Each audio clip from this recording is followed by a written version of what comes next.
Bill Parcells has won 2 Super Bowls in a magnificent career. He would be in the Hall of Fame, except he keeps coming back to coach again. But 5 years after he's done, he'll be there. You know, you're not talking about 2 social butterflies anyway. No. I mean, you know, Bill Parcells is focused on this football game, as is Bill Belichick. They both know what's at stake. You don't want to get lost in this thing between the coaches and realize that these are 2 7-2 football teams. And, of course, with Miami winning, this game becomes equally as important for the Patriots. And as Paul McGuire said earlier in the week, neither one of them are going to make a tackle tonight.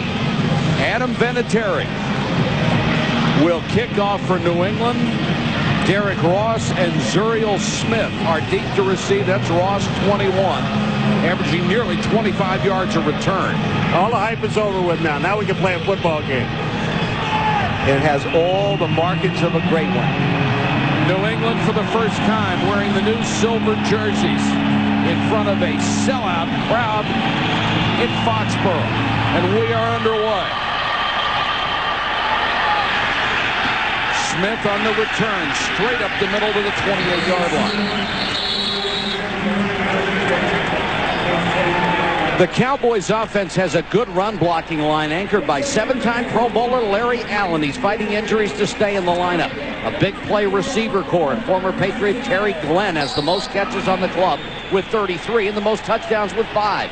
The Cowboys' most improved player, Quincy Carter. He has managed the offense well and cut down on his mistakes. And Joey Galloway will not be dressed tonight for Dallas. And that's a big loss for the Dallas Cowboys. So it'll be Glenn and Bryant as the starting wide receivers. Hamburg gets the first carry, cuts it to the outside, horse collared there at the 32.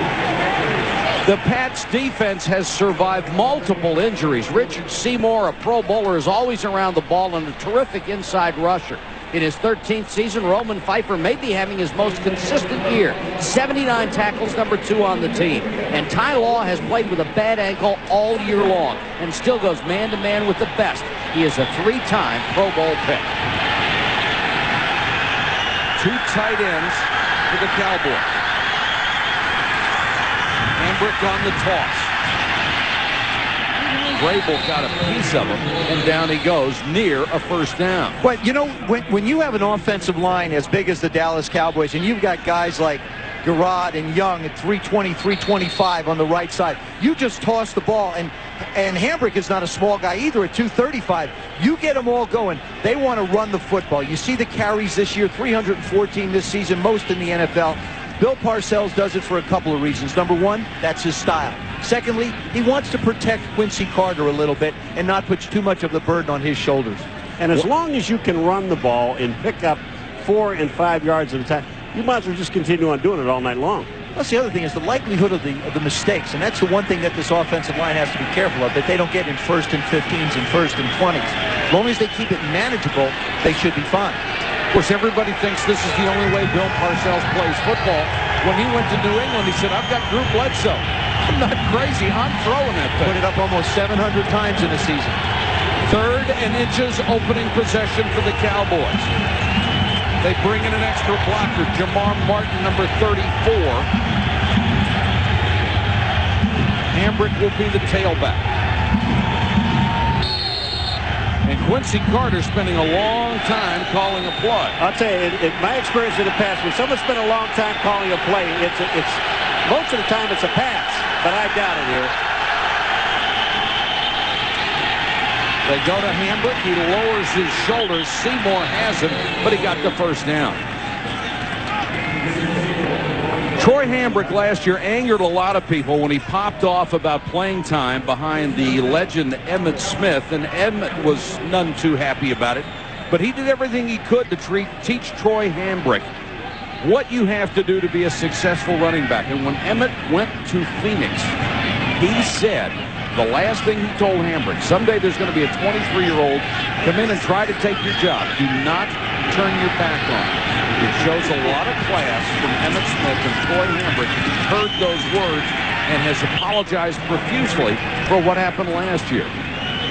You know, they just ran the ball up the middle, and when this team, and Ted Washington is now back with New England. He is the guy in the middle. If you're going to run, you don't want to run at him because it automatically takes 2 guys to block him. And I also think Troy Hambrick is the type of a back that the more he carries the ball, the more comfortable he's going to be. He'll probably split time with Adrian Morrell a little bit. That Patriots rush defense, which was shredded a year ago, has moved up to 7th in the NFL in spite of all the injuries. Started to throw for the first time under pressure. Got rid of it in a nice fingertip catch by Jason Witten. Boy, I'll tell you, this was all Quincy Carter, and he gets to the outside. I mean, he can see the pressure on him, and then he has enough presence of mind to find Witten coming out underneath. Here's 82 coming underneath. Watch. Look at his throw. That looks not a little bit like Favre. That's a little bit like Favre throwing backing up. Whoa, Paul. Not a little. Don't quite go there yet. What a terrific catch by Witten, too. Trying to get the first down. Coach Parcells says, look, it's a first down. No, it's not. Bill Parcells does not toss around the word great, but he said of Jason Witten, I think he's got a chance to be a great tight end. He's got the speed to get deep, and you've already seen his hands. Well, another measurement, again, short. The other thing is, you can usually look at the roster of the team and decide what they want to do. Bill Parcells has 4 tight ends on this roster. That'll tell you that he expects to pound the football at you. And make no mistake, we found this out last night talking. He calls the plays. He being Bill Parcells.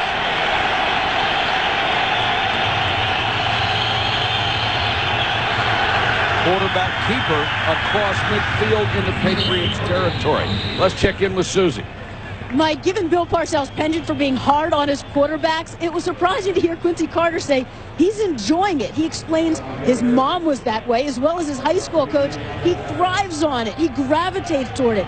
He believes having someone on his back brings out the best in him. He looks at Bill's return to the game and the opportunity to be coached by a future Hall of Famer as a blessing. One thing he certainly doesn't want to do is disappoint Bill Parcells. Susie, except the first time Bill Parcells met Quincy Carter, he said, son, your social life is over. That was a little hard. Hambrick. And Willie McGinnis got a piece of him, and Teddy Bruschi finished up. Joe, I think they're going to have a problem seriously trying to run wide on these guys. And the reason why they're going to do that, Willie McGinnis, you're going to see him at the end of the line. He'll be up on the line. Watch him stay out there. He gets out, beats the block, and makes the tackle. What has happened because of Quincy Carter bootlegging and running around, the defensive end on the side that he's going to come to, on both sides, they're staying home. So I think it's going to be difficult to get to the outside. And they've got Washington back off the injury list to play that nose tackle in the 3-4 alignment. 2nd and 11. End around Antonio Bryant, and Bryant only gets to the 48-yard line. Rodney Harrison, the big free agent pickup from San Diego, in on the stop. Rodney Harrison makes this play, but Vrabel actually sells himself inside. He's number 50, but watch Rodney Harrison. Look at him go with his feet. Man, I tell you, that is an outstanding play. He knows he hasn't got the speed to catch him, so he just takes a swipe at his leg, kicks one leg into the other, and knocks him down. Nice play. The 82nd tackle of the year for Rodney Harrison. He leads the club. Zuriel Smith, number 87, comes in as a 3rd wide receiver on 3rd and 9.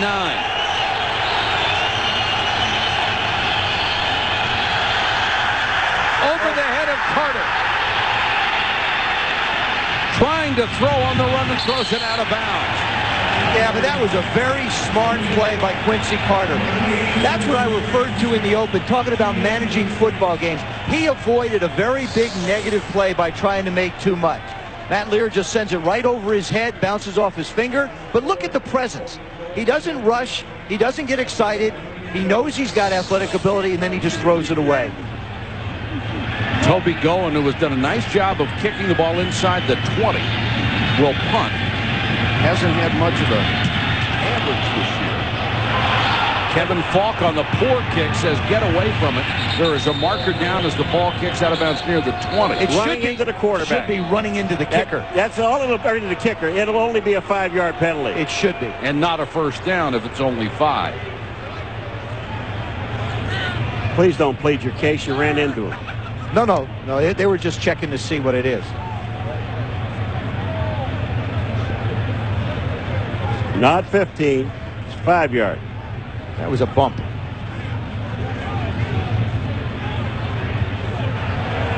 Running into the kicker, number 30. It's a 5-yard penalty. Remains 4th down. That's Gerard Cherry, the veteran special teams player. Well, they had a block on because they sent about 9 guys. Third most penalties in the NFL this year. Almost 9 per game.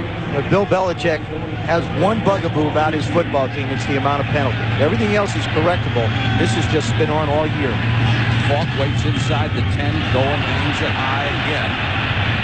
Falk comes up, diving, fair catch, 20-yard line. Tom Brady and the Patriots offense will start from there when we come back to Foxborough.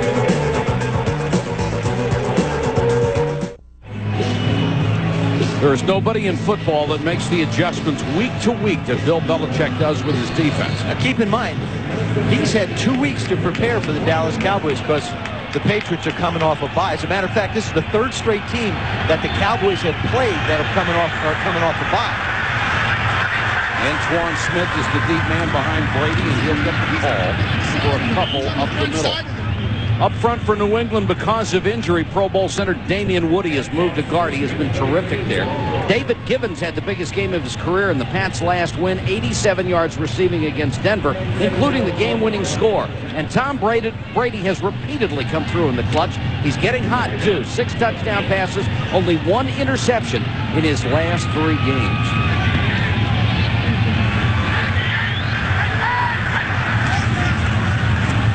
Antoine Smith off the left side, nailed Dat Win after he got a couple. For the Cowboys' #1 ranked defense, 3-time Pro Bowler Leroy Glover gets a great inside push. 3 years ago, he led the league in sacks. Dat Win, who you just saw, is playing at a Pro Bowl level. Undersized in the middle, he more than compensates with his effort and toughness. And an outstanding secondary led by 5-time Pro Bowl selection Darren Woodson. He is the Cowboys' all-time leading tackler.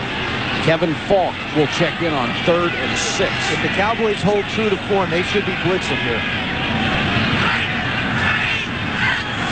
They've done it all year, but they come with 4 this time. Brady to Falk in the flat. Needs 5 more yards and won't get it.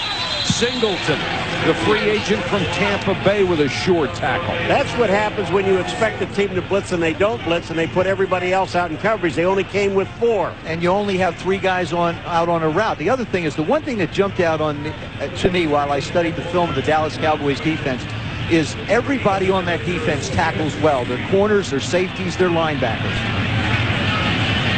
Zuriel Smith waits for Ken Walter's punt. Joey Galloway, in addition to being starting wide receiver, is getting a kick return. Walter has struggled all year. This is a poor kick and takes a bounce straight back at it. A 26-yard punt by the veteran. And Don Davis was downfield to down it before it did any more damage. The chess game between Parcells and Belichick continues. ESPN Sunday Night Football, brought to you by NikeGridiron.com. HP Technology Services and People help make more things more possible. And the next Ford F-150, built Ford tough. That's the USS Constitution, the warship completed in 1797, the oldest commissioned warship afloat. I know what it takes to repair my year-old boat. I'd hate to get the bill for that one. I was the executive officer on that. Paul served on that. 2 years.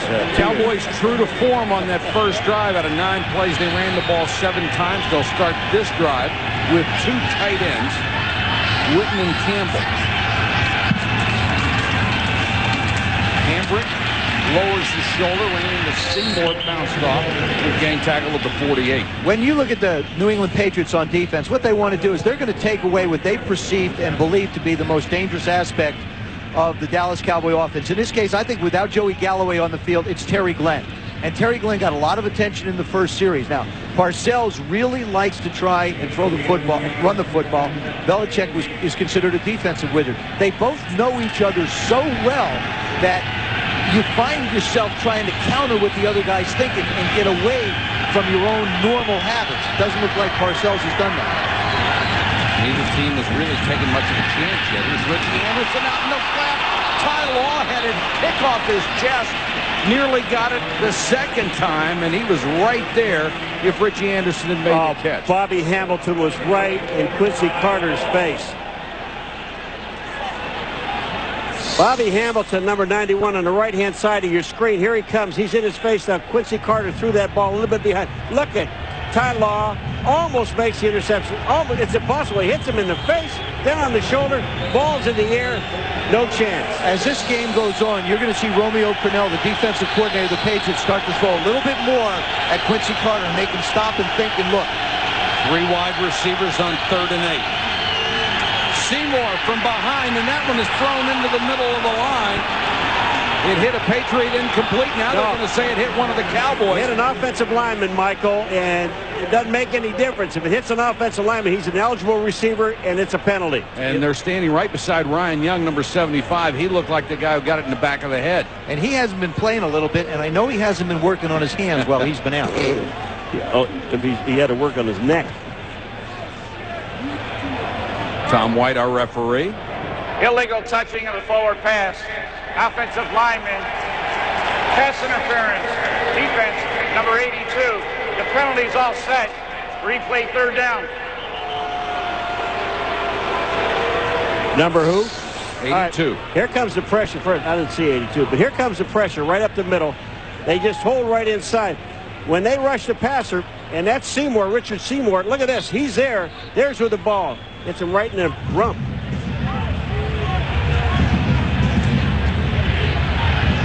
'82 is a tight end for New England. He wouldn't be out there. I don't think he's going both ways, do you? Not unless they're really doing some substitution we haven't studied. Well, you said they're going to throw a strange defense at him. This would really be strange. Again, these are not the situations that the Dallas Cowboys want to find themselves in. 3rd and 7s, 3rd and 8s, 3rd and longs. Most of the yardage the Cowboys have gotten in the passing game has come off play fakes. Set up.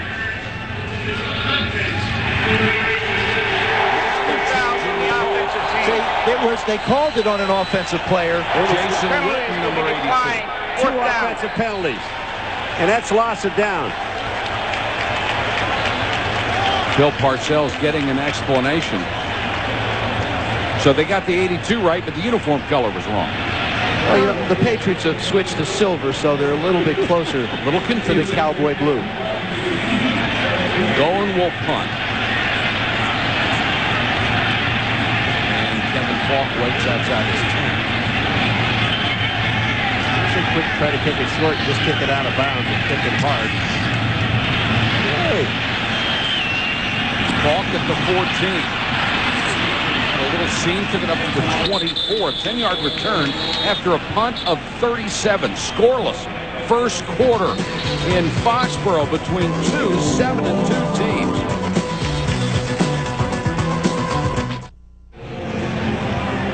Welcome back to Gillette Stadium in Foxborough. Cowboys and Patriots. No score, 6:43 to go. First quarter, Patriots with the ball for the second time. They'll start from their own 25-yard line.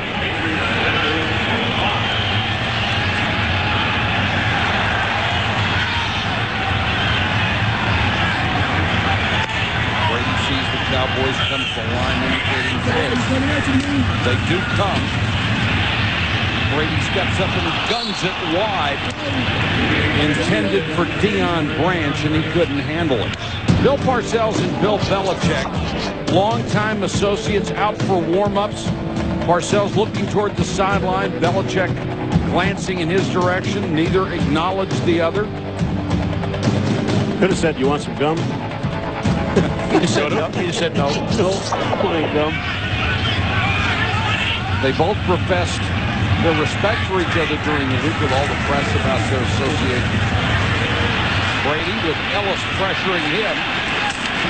Gets it out to Christian Fourier, and he crosses the 30. See, what you saw just on that play, Charlie Wise, the offensive coordinator of the New England Patriots, he was also a part of that staff, and he told me on Friday, he said, you know, the situation is Bill knows me very well. I know him. Now I have to think about what I want to call. I have to get out of my routine a little bit going against Parcells and his defense.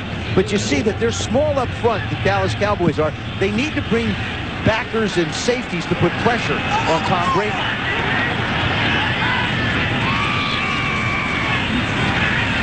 Brady rifles this one to Fourier. First down up at the 41-yard line. Well, I'll tell you, this is an excellent throw and catch. Fourier is in the middle of the field, and that's where basically everything is open. When you're blitzing and things are happening, they're going man-to-man, but look in the middle of the field. Look at Fourier. He is wide open in the middle. Boy, that thing got there in a hurry, didn't it? Oh, did it ever. Al Singleton is the guy who made a tackle, and that's another one of the guys that Parcells says he likes on defense.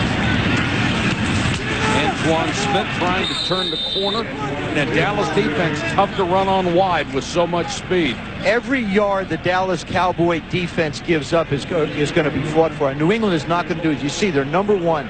15 points allowed, 235 in yards, 149 passing yards allowed. Keep in mind, in 9 football games, they've given up an average of 6 points in the first half of every one of those games. It has been a marvelous unit, but they know this game and the next 3 will really be a test for their schedule. A lot of people wondering if Dallas is for real. We may find out tonight. Here they come. Tried to set up a screen, but Falk was caught up in the middle of it.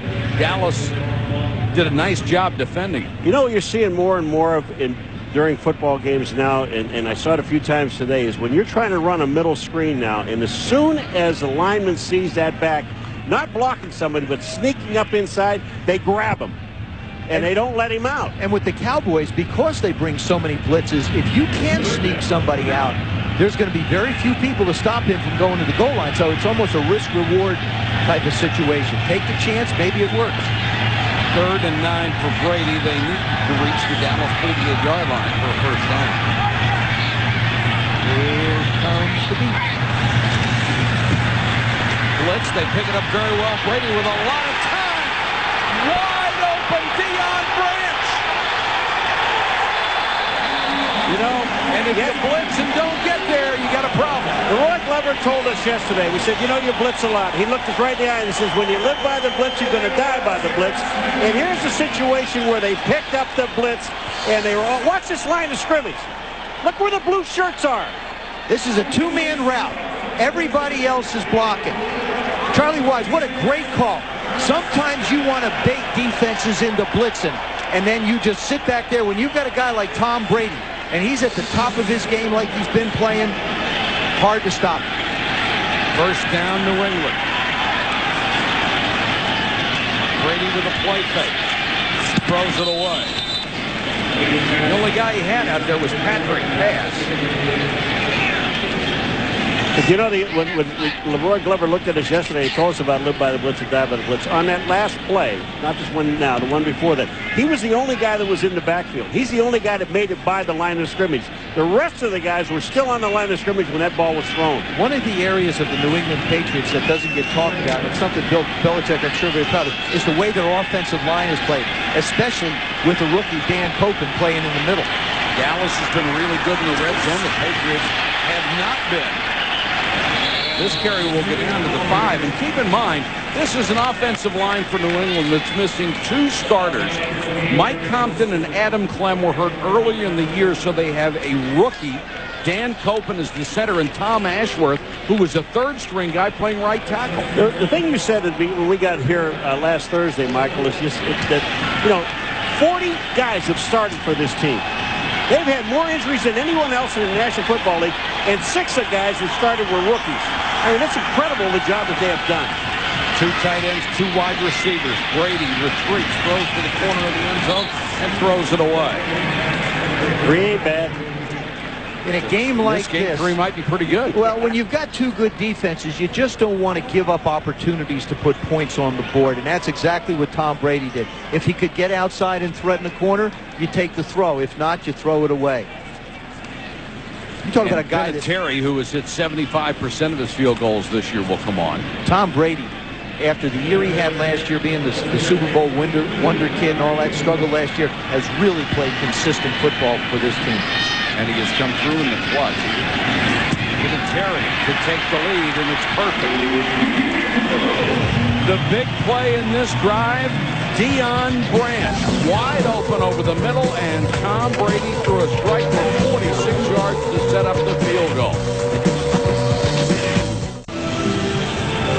The Patriots have the first quarter lead at home, 3:05 to go after an impressive drive, 70 yards in 10 plays.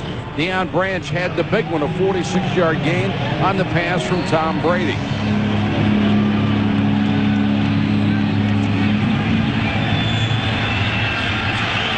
Derek Ross at the 9.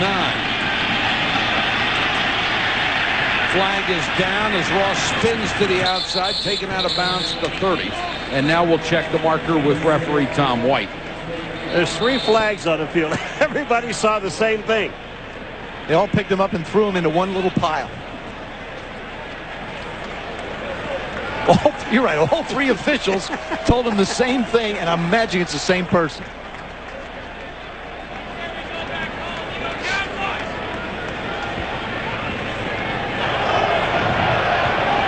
Holding number 56 during the return. It's a 10-yard penalty, and it'll be a first down. Timeout. That's the linebacker Brady James who committed the violation, and that will get Dallas all the way back to its own 11.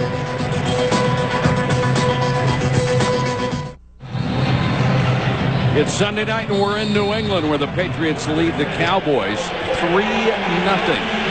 Dallas has been true to its form. They have run the ball most of the time. In fact, 2/3. And haven't done much with it. Carter, short drop to throw on first down. And throws out to his tight end. Battling for yardage across the 20 to the 21 goes Dan Campbell. Let's go to Susan. Well, Mike, you guys mentioned it in the first series. Bill Belichick's game plan is to shut down the opposing team's top star. For the Dallas Cowboys, it's been Terry Glenn. Bill Parcells transforming him from an unwanted entity to their most productive pass catcher, but not so far. The Patriots taking turns shutting him down, from Tyrone Poole to Ty Law, Willie McGinnis, and then the rookie Eugene Wilson. Terry Glenn has not been able to get going tonight. And Susie, he said he couldn't wait to get back here because he hates everything about New England. Carter throwing on a run to Hambrick. And Hambrick taken down by Harrison at the 36. But that's a first down for the Dallas Cowboys. Boy, what a great play by Quincy Carter. This is all Quincy Carter. You talk about seeing things. He says, people don't think I'm seeing a lot of things. Well, I'll tell you what you can see. Is we see a guy going to nail you. McGinnis right there. Now just watch what he does. He throws back against his body. Look at this throw that he makes, Joe. And this is a perfect spiral. Bang! You can't throw any better than that. But he also sees, like you said, Bob, he sees everything in front of him, so he's not worried about an off linebacker picking it off. Richie Anderson is the man in motion. He'll lead to Hambrick. Hambrick cuts it back and is taken down by Harrison at the 38-yard line. Harrison almost the exact kind of player that Lawyer Malloy was for so long here. The great strong safety was released only 5 days before the season started and caused such a controversy. And the guy that's playing his position, Eugene Wilson, came here as a second-round pick as a corner. And Bill Belichick said very simply, I asked him, why is Eugene playing safety? He said, because I didn't want him standing next to me. He's one of my best players, and I wanted him on the field. First time they told him he was moving to safety, he says, I thought it was a joke, but nobody else was laughing. Here comes the blitz. Draw play. Stuffed back at the 35. Oh, Richard Seymour was there and had a lot of help. Bruschi was in the pile. Watch 93, Richard Seymour. Bang, he makes a move back to the inside. There's just no chance of anybody blocking him. And, that's Larry Allen. We're talking about one of the best guards in the game. And that's the other thing about the New England defense is you can put Seymour on the nose, you can put Ted Washington on the nose, you can put Dan Klecko on the nose, and you almost wind up with a 100-pound differential going from Williams to Klecko with Seymour in the middle. Bill Belichick has built a very versatile defense. Carter under pressure again, steps up, takes off. Spins to the 41-yard line, not enough for the first down. And taken down by Roman Pfeiffer, the outside linebacker. A rapid first quarter here at Gillette Stadium in Foxborough. And it's 3-0 Pats. 3-0 Patriots as we start the second quarter. Dallas facing a punting situation. So far, advantage Belichick with a 3-0 lead over Bill Parcells. Toby going to kick, and Tyrone Poole at 24. End over end and returnable to the 31-32 yard line, a 9-yard return.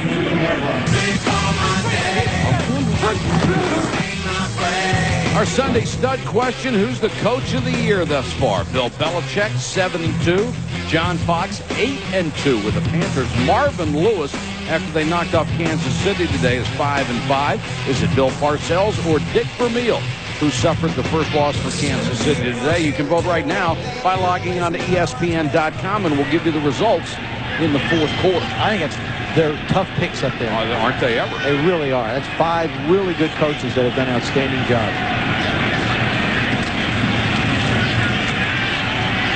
Brady with time, double pumps and then throws complete. A flag is down after Gibbons caught the ball.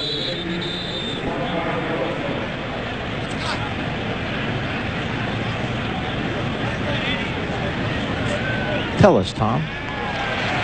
Illegal contact on the defense. In the last series, you saw Tom Brady taking advantage of the blitz. The Cowboys came. Roy Williams has stepped up. You've got David Gibbons there. You've got Deion Branch outside making the move. It's a 2-man route. They block 8. There's the set. Slide over. You see Branch cut across and underneath. Newman couldn't stay with them, and now it's just a foot race. But those are the kind of opportunities that come up when a team blitzes. Nice pick by Gibbons. Just inadvertent. Tom Brady, as you saw, has already hit twice as many plays, over 20 yards this year, that he did all of last season. The reason why he's able to do that is I was talking to him on the yesterday at practice, and he said he's getting the ball up quicker. And by getting it up quicker, he's given his receivers an opportunity to either run to the ball or run to the space where the ball is going to be or make a play on it. That's why he's able to complete more. Their best receiver, Troy Brown, not playing tonight because of a leg injury. But this team, if anybody's been able to, has been able to adjust to injuries. Brady short hops one in there that time to Deion Branch. Let's go to Susie. Well, Mike, I was talking to Charlie Weiss before the game, the Patriots offensive coordinator, and he said the most important thing is not to overcoach. Too many coaches force their own ego on the game plan, but with the relative inexperience and all the injuries to the receiving corps, the #1 thing is that the kids just need to know what's going on. That's first and foremost. He said you won't notice a difference without David Patton and without Troy Brown, that it's going to be seamless tonight. And that's a marvelous thing to watch, Susie, how they are able to manage that, losing their star players on both sides of the ball. It's a remarkable 7-2. And this one is another strike to Branch. He followed it but hung on. That's the second week in a row they had this happen against the Denver Broncos. This goes right through Kevin Falk's hands, number 33. Watch the throw. You see Falk in the picture. Look at him go up. He goes up. It goes right through his hands and right into Deion Branch's hands. It happened against the Denver Broncos, and it happened again tonight. Tremendous concentration by Branch, but the play is going to be wiped out. And what is that? A bird taking off? I got to hear this. Unsportsmanlike conduct. Number 83 on the offense. They made the first down yardage, therefore we'll penalize 15 yards. It'll be first down and 10. You can only assume that is taunting after Branch made the catch. You're talking about a second-year player. That's the one thing you don't get. You don't get that with a Troy Brown because of his 11 years. And that's a good call by the officials. They're very consistent about the taunting. Backs it up to the 50, but it will be first and 10. Falk. Boy, coming up from the secondary like a missile was Roy Williams. Fortunately for Falk, he didn't catch him square on. I love, you were talking to Parcells about Roy Williams, number 31. You know, he says, now this guy hit you now. I love when they talk like, this guy hit you now. Well, he also said he's one biscuit away from being a linebacker. Yeah. When the truth of the matter is, he's as big as Dexter Coakley. Coakley's 236, and Williams is 235. Yeah, but he runs a little faster than Coakley. So that's that one little biscuit part. Brady against the four-man rush down the middle. This time, Branch can't hang on as he ran into a crowd. Well, when he ran in there were 4 blue shirts, and I can assure you he saw 2. Here comes Branch over the middle. On the left-hand side of your screen, you'll see what Brady sees. Now look at the guys that are there. Look at the throw, though. Gets right over Al Singleton's little pinky and puts it right in the soft pocket of the defense. He's thrown as well as he ever has, I'll tell you that. 6 out of 12 so far, approaching 100 yards. 3rd and 7 here. Now Brady wants to change the play. Has time and goes deep, up for grabs down the sideline, intercepted by Newman, but out of bounds. You know what's amazing about Dallas's defense, Joe, and I know they blitz a lot on 3rd down, but they're playing the basic 4-3-4 defense. Yeah. They don't care. Look at this play. Look at this play here by Newman, going up in the air. Well, he's out of bounds, but that is an athletic move. Well, that's why he was Dallas's #1 pick out of K-State. And, of course, Bill Parcells made him his water boy during training camp, and that's just to let the world know that Bill's in charge.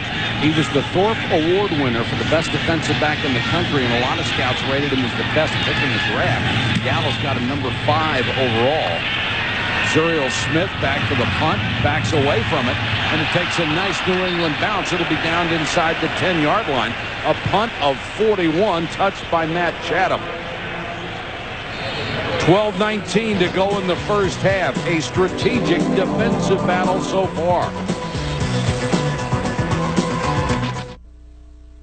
ESPN Sunday Night Football, brought to you by Southwest Airlines. Friendly nonstop service all across the country. Southwest Airlines, a symbol of freedom. Saab, welcome to the state of independence. And Motorola, intelligence everywhere.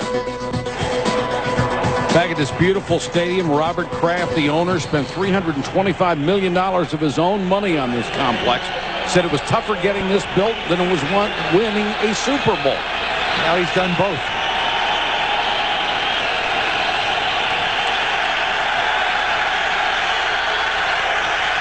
Carter to throw from his end zone under pressure.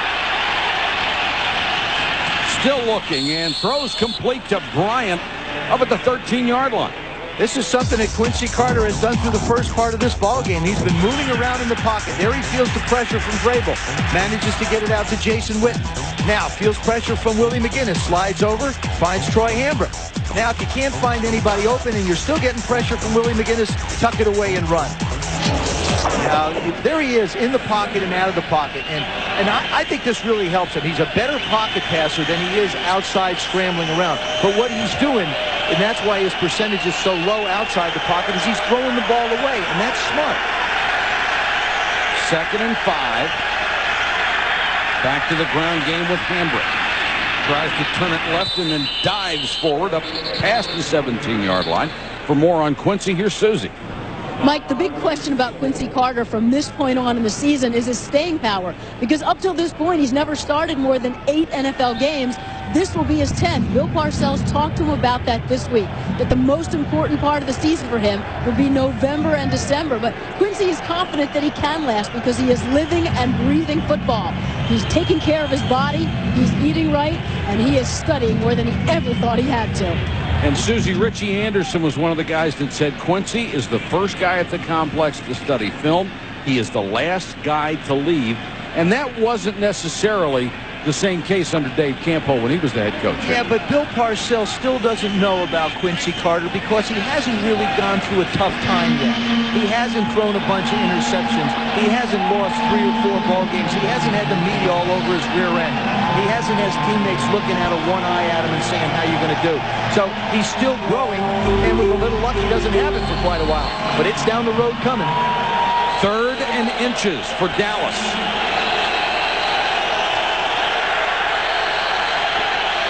Quarterback keeper, and they should have the first down. Yeah, I really love this play. Oh, You know, that's because you never played quarterback. hey, I did when I was in grade school.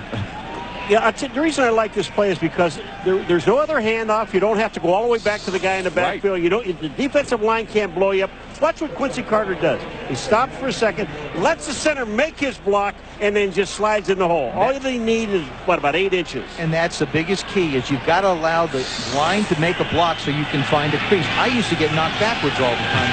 He got knocked dizzy, too.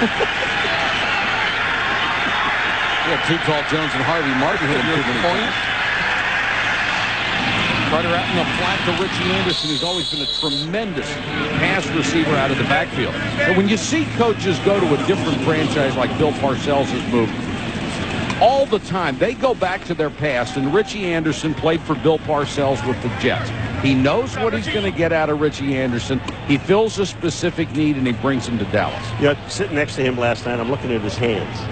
And man, that guy's got some huge hands. Well, the thing he's done more for this football team than any place is he's actually carried the ball more, 39 times coming into tonight, as opposed to 26 receptions. That's unusual for him. It's unusual in the NFL. Fullbacks don't carry the ball anymore. You know what I like about this Dallas Cowboy offense? Patience. Parcells, the thing about it is, we asked Parcells again, will Quincy Carter come to the line of scrimmage in this game and call audibles? And he said no. And I think more teams should do it. No. He's going to call. He's going to run the play. They call. Yeah, and I think more teams should do it. I mean, you would have to say that, you know, these backs of the Cowboys aren't necessarily the most talented in the league. They're pounders. They're plotters. And, you know, if you want to run the football, and he runs it 14 times and throws it 8. I think his choices of passes have been very good.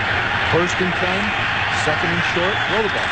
Hambrick 7 yards behind the line of scrimmage, gets that running start. Horse collared by Harrison, but makes it up to the 40 anyhow. A gain of about 8 yards. Monday Night Countdown at 7:30 Eastern on ESPN. The best place to get ready for Monday Night Football. Then on ABC, the Monday night game at 9. Hines Ward and the Steelers against Terrell Owens and the 49ers. A couple of teams desperate to get back in their respective races. The other thing that Bill Parcells does so well is he simplifies this game. The first thing he told the Cowboys, these are the things that you shouldn't do. We're going to avoid the obvious mistakes. Now let's find what we do well. And he has identified those things. That's why they're 7-2. And Hambrick has the first down as he gets up to the 44-yard line. The other thing about Bill Parcells, he is as cutting and sarcastic as anyone you will ever be around, and I love it. In March, he asked an offensive lineman how much he weighed. The lineman said 340 pounds. He pointed to the scales and says, let's go see. The lineman got on the scales. It was at 367, and Parcells, boy, you sure gained a lot of weight on the walk over here. And the footnote to that is the guy came into camp at 345. Exactly. He's got a way of dealing with people.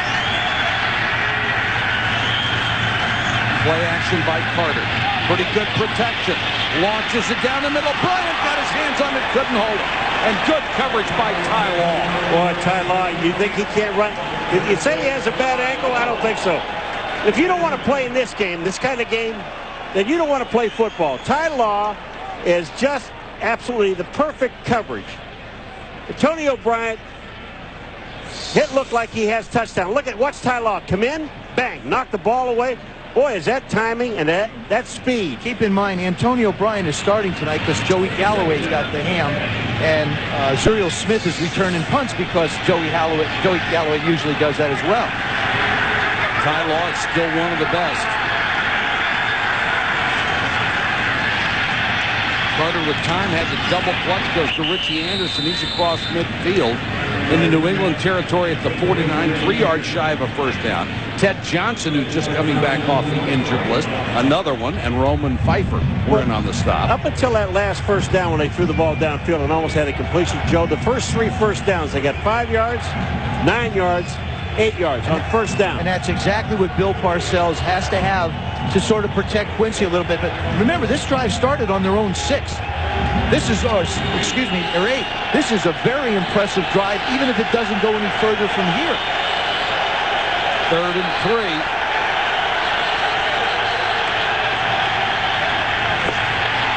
Carter takes off, and he got the first down. There's a flag on a play, and there's going to be holding in the backfield, and it's on number 65, Garrod. And he really was. He was holding Richard Seymour. Richard Seymour beats him on an inside move, and he's got him horse-collared as he takes him to the ground. Well, I'm going to tell you, you can see Richard Seymour. Holding. Number 65. Offense. It's a 10-yard penalty. Remain. Third down. All right, it's the right guard, Garrod, and Seymour. Seymour is 6'6". Look at number 65 is on the right-hand side of the screen. Here goes Seymour. He beats him to the outside. He's got him beat. And then when you grab him, Quincy Carter steps up. The referee is the man who makes this call because he can see it from the back. Look at the holding. That is holding. And that's just as good as a sack for a defensive lineman. Bill Parcells did not care for the call or did not care for the play by Gerard. Especially on 3rd and short. Now they got 3rd and 13. And this team is not built to convert 3rd and 13s. And they've got a timeout. 3-0 Patriots against the Cowboys.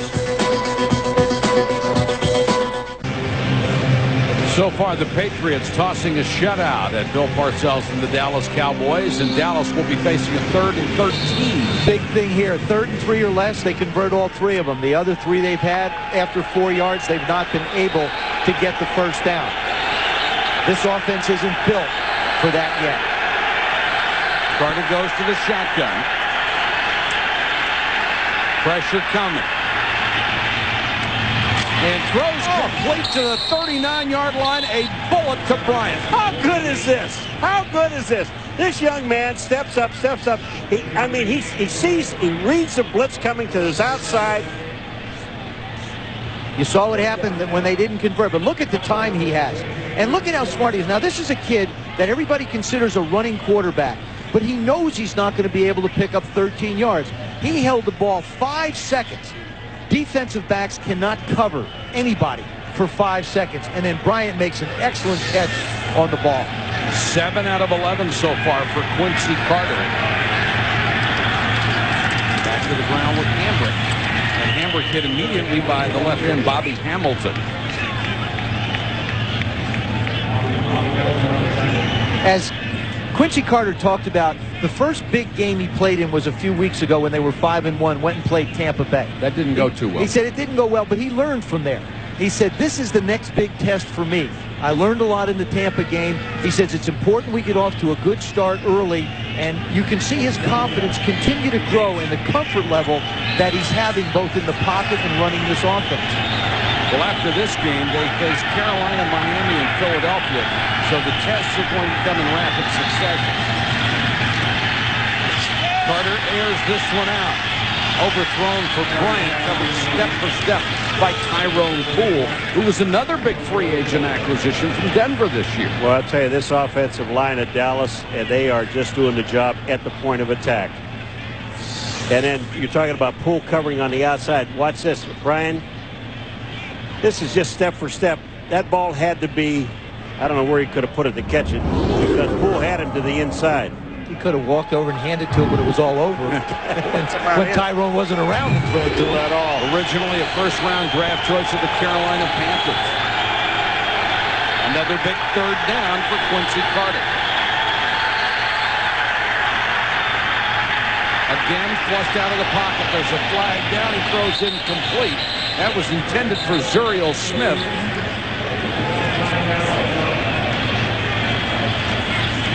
See, now, if you're the New England Patriots, you cannot commit a stupid foul here like a face mask penalty. I mean, that's just 3rd and 10. You've got them where you want them. They're out of field goal range. You're running down towards the end of the half. Well, that's something against the Cowboys.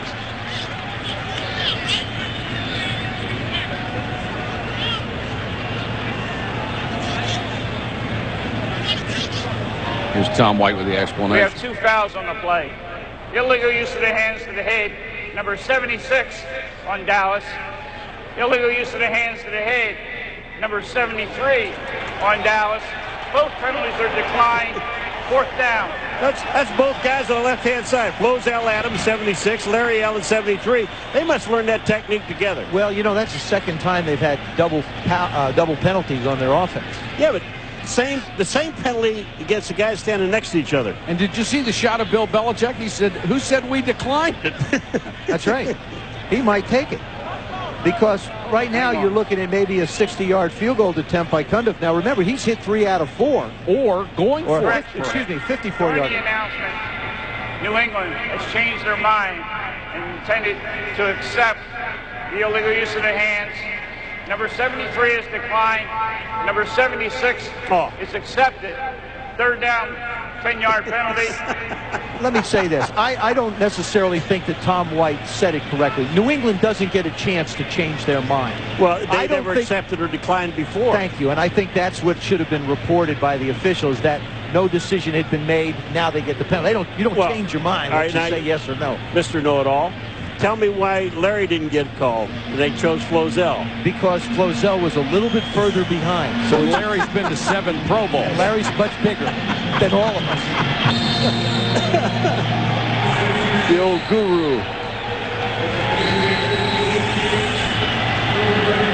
There's an old adage about quarterbacks. You blitz the good ones and you play zones against the not so good ones. And Quincy Carter is in the young stage, which means that he's not one of those good ones yet. And we've got another timeout with 5:16 to go in the half. Still 3-0 New England.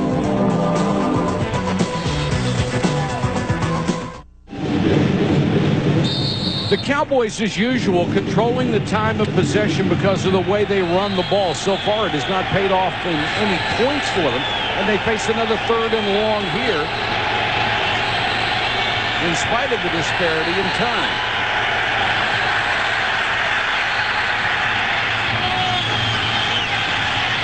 Carter deep and knocked away, incomplete. Well, what a play by Tyrone Poole. Antonio Bryant cannot run past Tyrone Poole. He has got some wheels. 8 years in the league, 5'8", 188 pounds, and just really stayed with him stride for stride. Look at that. Now look at how smart he is. He looks back and sticks his hands out, and then coming over at the last minute is Eugene Wilson to help him out, the young rookie. Well, that's great coverage. Wow. You know what? And turning around and looking up for the ball makes almost anything he does legal. Kevin Falk deep for the punt. They'll let it go, and it makes the end zone. They'll start from the 20 to the punt of 46.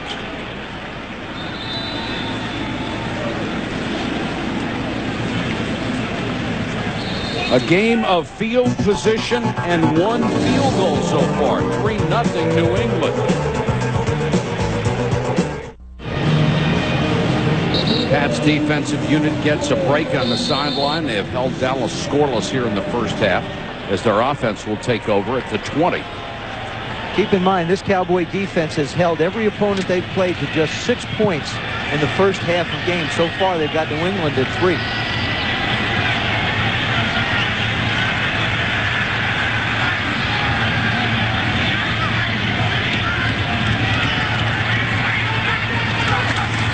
Antoine Smith as they try to establish a running game, pushing the pile up to the 25-yard line. If you just joined us, you have only missed one big play, and that was Brady with a 46-yard strike to Deion Branch, who was wide open, and that set up the game's only score, an Adam Vinatieri field goal. Mike, you talk about not much action in the opponent's territory between these two teams. Only 3 of 50 snaps were inside the 40-yard line of the other team. Think about that. Field position. Both coaches are very good at playing close to the vest in a game like that. And first up the middle this time by Antoine Smith.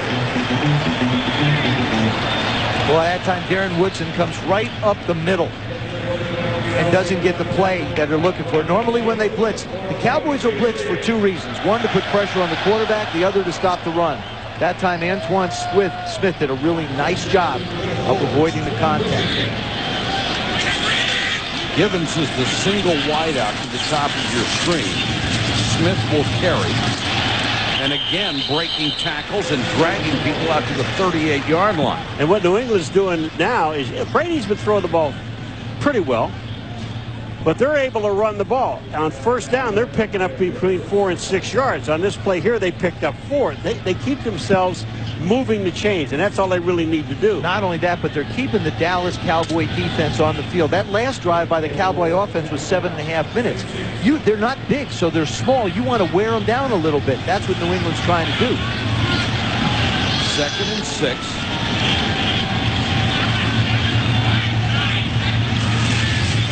Brady wants to go play action this time. Under pressure, steps to his right, and dropped. David Graham was open. The perfect throw by Brady, and Graham couldn't hold it. You can't throw the ball any better than Brady just did. Well, he hits Graham right in the hands. When you don't have Troy Brown available, you have to get more production out of your tight ends. Christian Fourier is one. Daniel Graham is the other. Their #1 pick from a year ago. He's got it, and he's just fighting it. He's got 27 catches. That would have been his 28. And that play really hurts because they set it up so well running the ball and only one wide receiver, then they get the tight end out. Well, you're against the #1 defense in football, so every drop is magnified. They've got 10 guys up on the line of scrimmage. And here come most of them. Brady unloads. And caught down at the 30. David Gibbons, 10 to the 5. There's a flag on the play, and it's against Dallas. It's probably going to be roughing the quarterback. It is, and that'll be tacked on to the end of the play. I don't know how many guys they blitz. It looked like 15, but they didn't get there in time. Only 9. They had 10 on the line of scrimmage, but I'll tell you what, they sent downfield, and Gibbons is there. Terrence Newman is the rookie. Look at this. He got man-to-man coverage downfield because of the blitz. David Gibbons does a great job of coming back to the ball. Take a look at this. David Gibbons does a terrific job of finding the ball, but Tom Brady just throws it up in the air for him to get it. The guy that made this all happen was Joe Andruzzi, the right guard, number 63. He blocks on Will Blades, 99. Then he picks up the blitzing secondary guy and allows Tom Brady to slide a little bit left to make the play. And now check out the lead blocker for Antoine Smith. It's Dan Klecko, the rookie defensive lineman. Smith off the right side. Touchdown.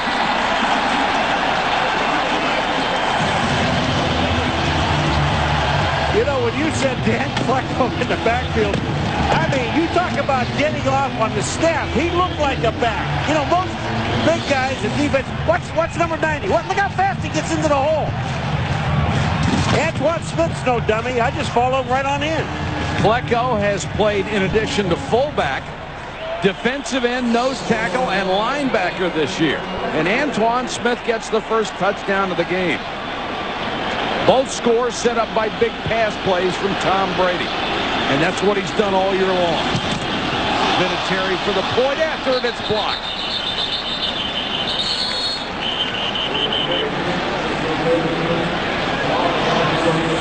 The first missed extra point of the year for Adam Vinatieri, and that means it's 9-0. Boy, you take a look at it. If this is on Vinatieri, the ball has to come out.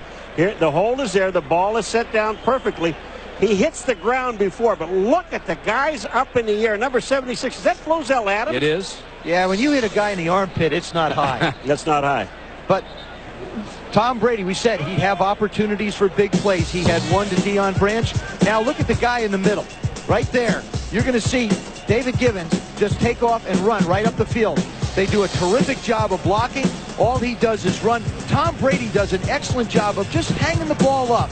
Let him go make a play on it, and then let Terrence Newman try and bring him down and catch him. That's a quarterback saying, I'm going to throw it up. There isn't anybody in the field but my receiver and a defensive back, Gibbons and Newman. You know, go get it. It's one of those deals where and you also figure that two things could happen. Your guy can catch the ball or pass interference. Or it's going to be incomplete. He's going to fight it and keep it away from the other guy. So really, nothing bad happens if you get it out of your hands. Brady has hit a 57-yarder and a 46-yarder tonight. I mean, as a quarterback, you can't wait to see a team blitz. I mean, if you have the confidence that he has. Ross on the run on the short kickoff. up to the 36. Let's check in with Susie.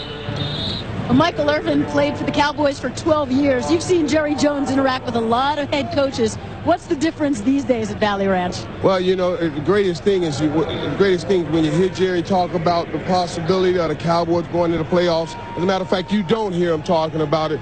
Bill Parcells, he has all that under control. And Jerry has given him total reign, and that's a great thing. What are your impressions of Quincy Carter against a pretty complex defense? Well, you know what? I think Quincy's doing a good job. I just talked to Antonio O'Brien, and I told him to tell Quincy on the deep balls to just put a little bit of air under the ball, just like Tom Brady just did, just to give him enough time to find the ball and hopefully the quarterback to lose the ball. Carter under pressure, ducks outside of McGinnis and throws underneath to Anderson. Richie out of bounds at the 40. The same thing we've seen out of Quincy Carter all night is just good pocket presence. He feels the pressure, he slides around and makes the throw. Watch this. Here comes the pressure. Steps up, doesn't like what he sees. Again, Willie McGinnis just playing terrific. Now he gets it outside to Richie Anderson. And I don't agree with Michael Irvin. That's coming from a wide receiver. Right. Michael says, just throw it up to me somewhere in the area. I'll go get it. I think the deep balls that Quincy has thrown have been right where they're supposed to be. Tyrone Poole's done a great job of defending. Anderson with a carry. Flag is down as he dives to the 45-yard line. Well, there's another guy we had on the show Joe disagreed with. Sorry. But he's a receiver. Hey, let's get some more guests down there. Michael's always going to say, throw it, I'll go get it. I mean, as a quarterback, you can't count on that all the time. And this one will come back. The 2-minute warning officially comes at 1:57. And wouldn't you guys agree that there is no comparison between Quincy Carter this year and Quincy Carter last year? Number 73, offense, it's a 10-yard penalty. Remains, second down, timeout, 2-minute warning. All right, we'll get the answer to that question when we come back. 1:57 to go in the half. We are 9-0. Dallas after the penalty, 2nd and 15.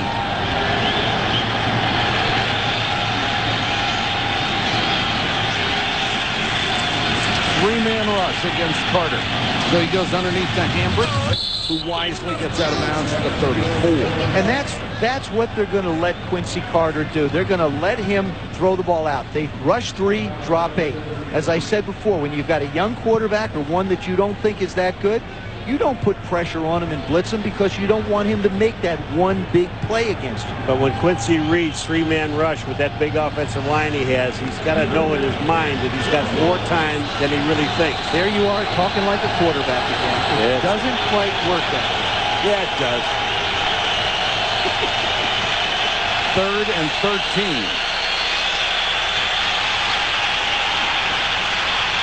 And Carter just unloads. Bryant overthrown. Now see all the time he had to throw the ball. He knew he had more time. Right. The 3-man rush. See where it wound up? Well, you know, he's got all day to throw this thing, and all he has to do is find the open guy. Now that's a lot harder than it. Oh, thank you, Paul. That's the part that's hard. But he's got to know in his mind. Look at the line of scrimmage. He's got all kinds of time to throw the ball. Just sit there. Just wait. And he tries to heave it. Antonio O'Brien tries to take off and go after it, but no play there. That's just a very complex defense he's going into. If you're a Patriots fan, you'll like this. They've won each of their last 15 games when they've led it to half, and Dallas has lost its last 20 road games when they trail at the half. And Kevin Falk with a good return up past the 45, a return of 20. Let's go back to the studio. I'm Chris Berman. Coming up at halftime, the run of the Kansas City Chiefs. What a great run it was at 9-0, but they were felled by the Cincinnati Bengals. We'll have our fans in 3 minutes and a trip around the league. Everybody was playing our halftime heroes and bonus coverage from north of the border. Grey Cup highlights the CFL championship game. Back to Foxborough.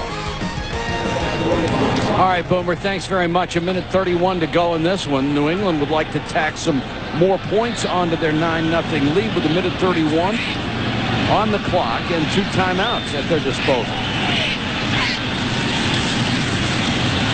Brady got it. Greg Ellis. And Greg Ellis is the one guy from the outside who can give them the big pass rush That's his 4th sack of the year. Right around Tom Ashworth. Tom Ashworth is on the outside. He's number 68.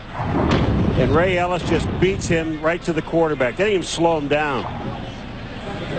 Patriots with a big advantage throwing the football. Of course, the Cowboys have put themselves in a lot of long yardage situations. They want the screen to Falk and overthrown.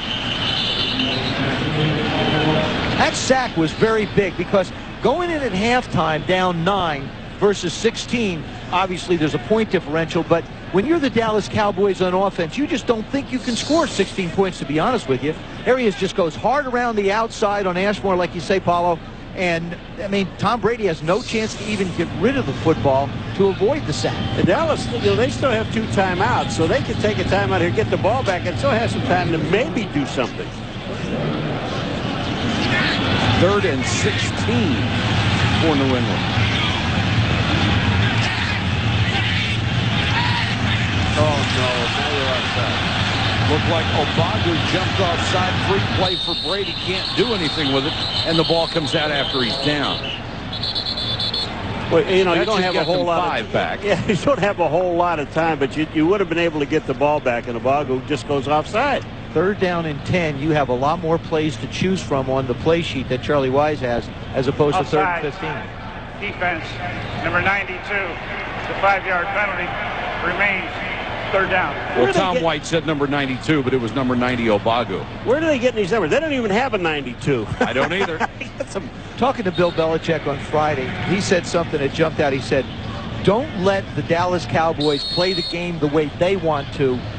I want them to play the game the way we want to. Right now, he's forcing them into long yardage situations. He's hitting the big plays. Right now, the Pats are dictating.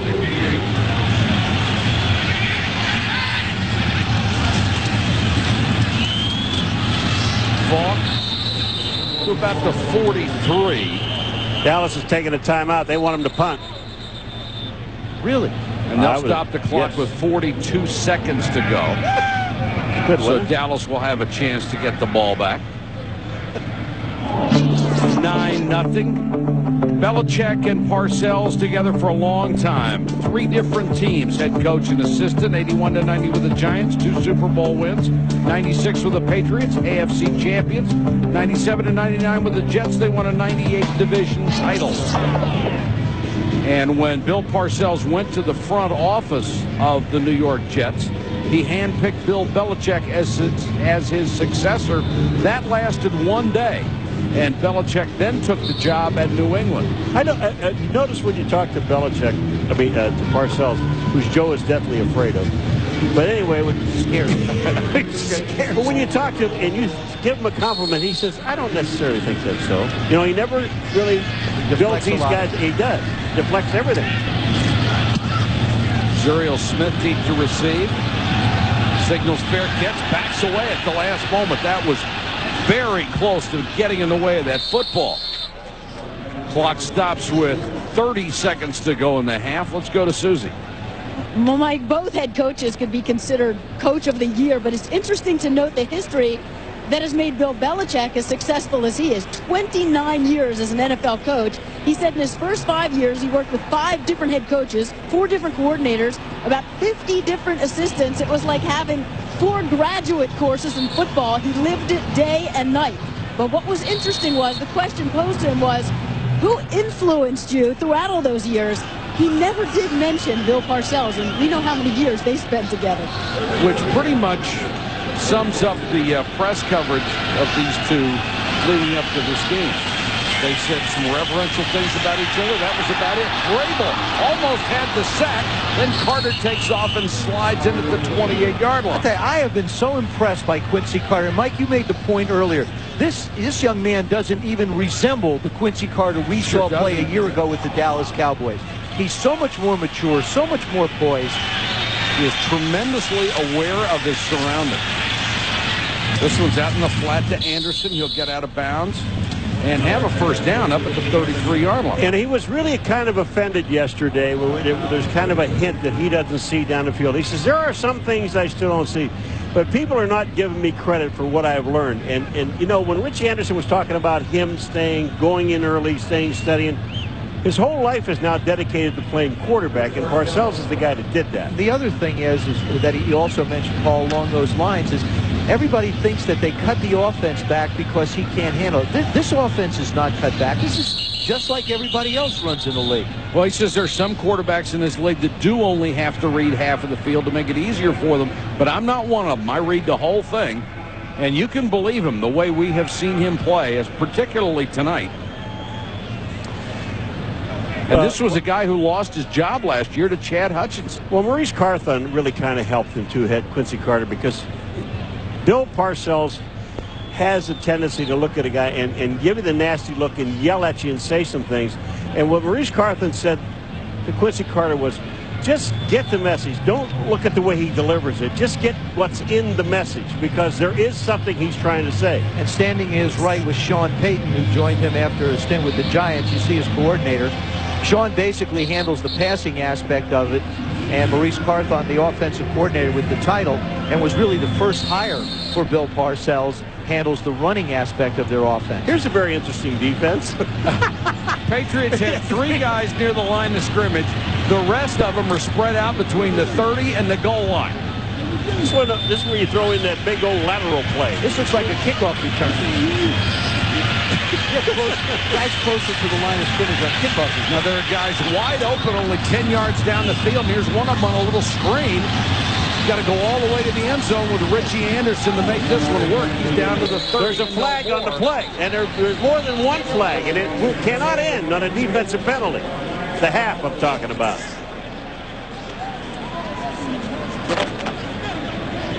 If this should be against New England, what a huge break it would be for the Cowboys. No, it's against Dallas. Holding, number 89, offense. Penalty is declined. That's the end of the first half.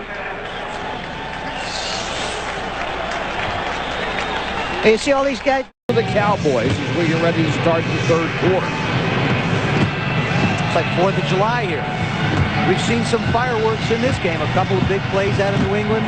The Cowboys need to find something.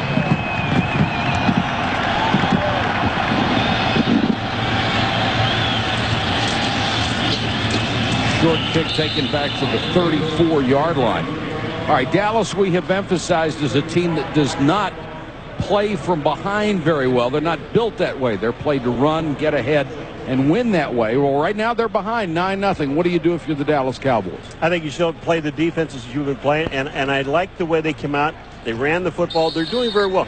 All they got to do is stay out of 2nd and 3rd and long. Well, 6 of the 9 third downs they've had have been for 9 yards or more. That's not what this offense is built for. I believe it's got plays in it. I think it can make some big plays, but I don't think it can keep overcoming long yardage 3rd down. Tom Brady and the Patriots will start from the 35-yard line. Falk is in there running back, and he is slammed to the ground by Leroy Glover. Holy cow. There have only been 2 big plays in this ballgame, both engineered by Tom Brady. This one to Deion Branch, who was wide open over the middle, turned it into a 46-yard game. That set up the field goal. And then Givens on the jump ball downfield, that set up the only touchdown of the ballgame. And the thing that was impressive to me, but from a New England standpoint, is the plays. But Terrence Newman, the corner, makes tackles on those things and can just flat run. It's a terrific secondary. Blitz coming. Brady throwing under pressure. And incomplete. They said it hit the ground under Graham at the 45-yard line. Of the 16 passes Tom Brady has thrown, you can see how he has spread the ball around. You see the 2 big plays down the field, out to the left, out to the right, up the middle. It's very difficult for a defense to get in at halftime and say, all right, we have to take away this part of the field. He has spread it around very well, reading the defense, capitalizing on the opportunities when the Cowboys decide they want to blitz. I believe they're up here to try and blitz, but they're not going to. They've already been cooked a couple times. Get them at it. They stacked the line of scrimmage and then backed off on 3rd and long. Brady goes underneath and almost intercepted.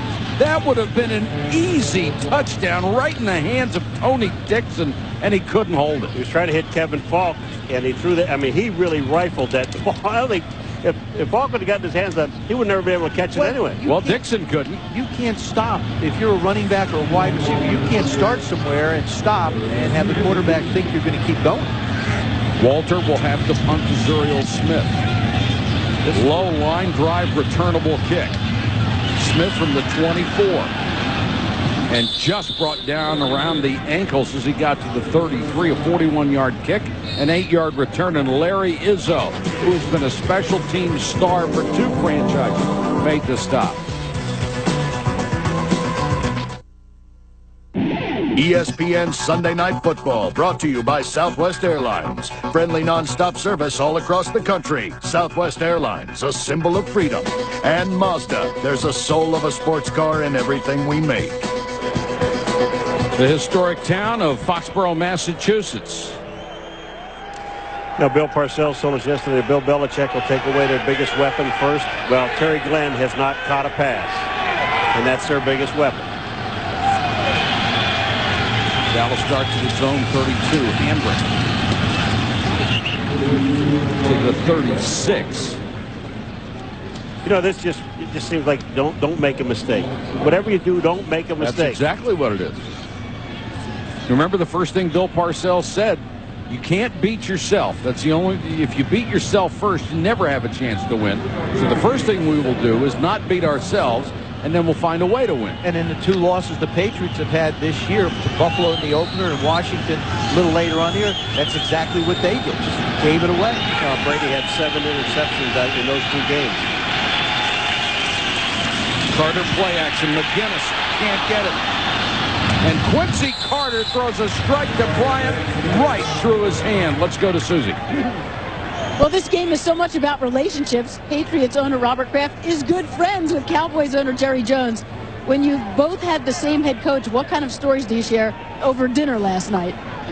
Well, we talked about other. We have very close families. He thanked me for putting his coach through the learning curve and helping him to get where he is, and I accepted his thanks very graciously. But Jerry helped us a lot when we came into the league, and has been a great friend and a great partner in the NFL. Is the winner of this one by the next dinner? Absolutely, yeah. Our families have had many dinners together, and this is what it's about: prime time, Sunday night, winning championships, having a new stadium, and we want to thank our fans for their 99th straight sellout. They've been great to us, and we learned a lot from the Jones family.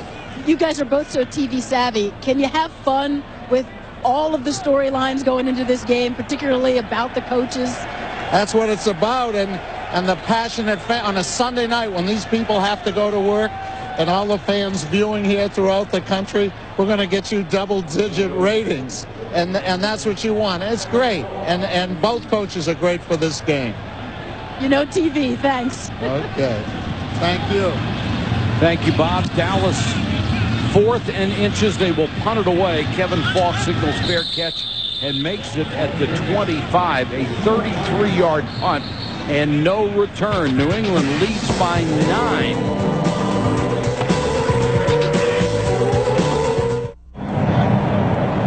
In a battle of field position, the Patriots lead it 9-0, 3rd quarter.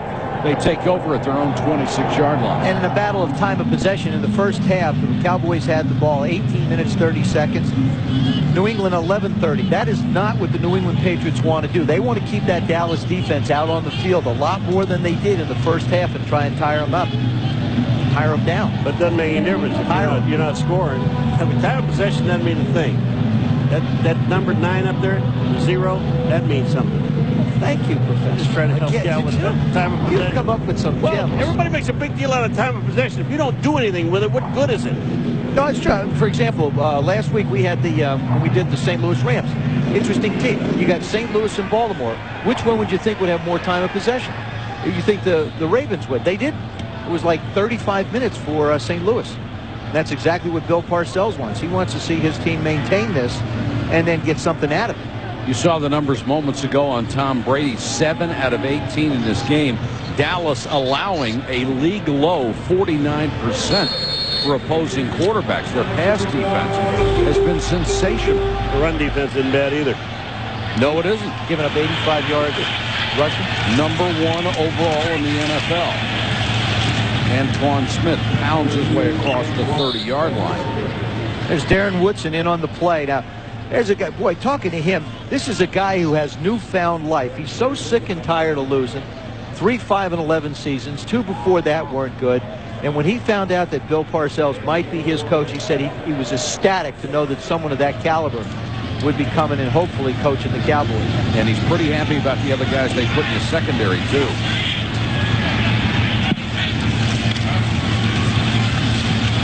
Stumbling as he took the handoff, Antoine Smith. He'll lose a couple. Darren Woodson spoke at length about the way the attitude has changed at Valley Ranch. Guys used to play dominoes. They used to have cell phones.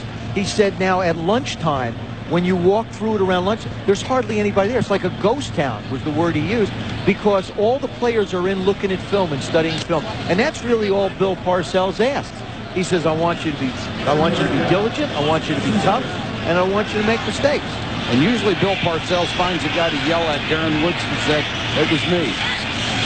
He said he told me he was going to do it, and he's done it. And Brady just gunned one off of Daniel Graham.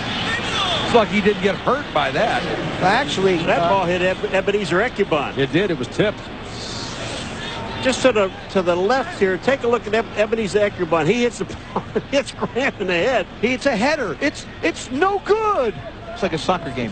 It's a header. I'll tell you, Brady throws hard short.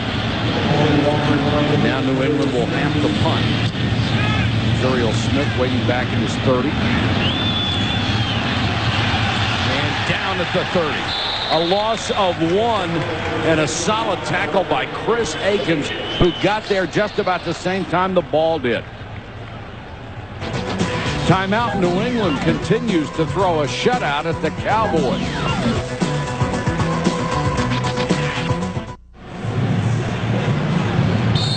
Cowboys will take over at their own 30, trailing 9-0. In 7 possessions in this game, they've had 6 punts. The other possession ran out with a half. Play action by Carter. And incomplete to Bryant. That one bounced off his face.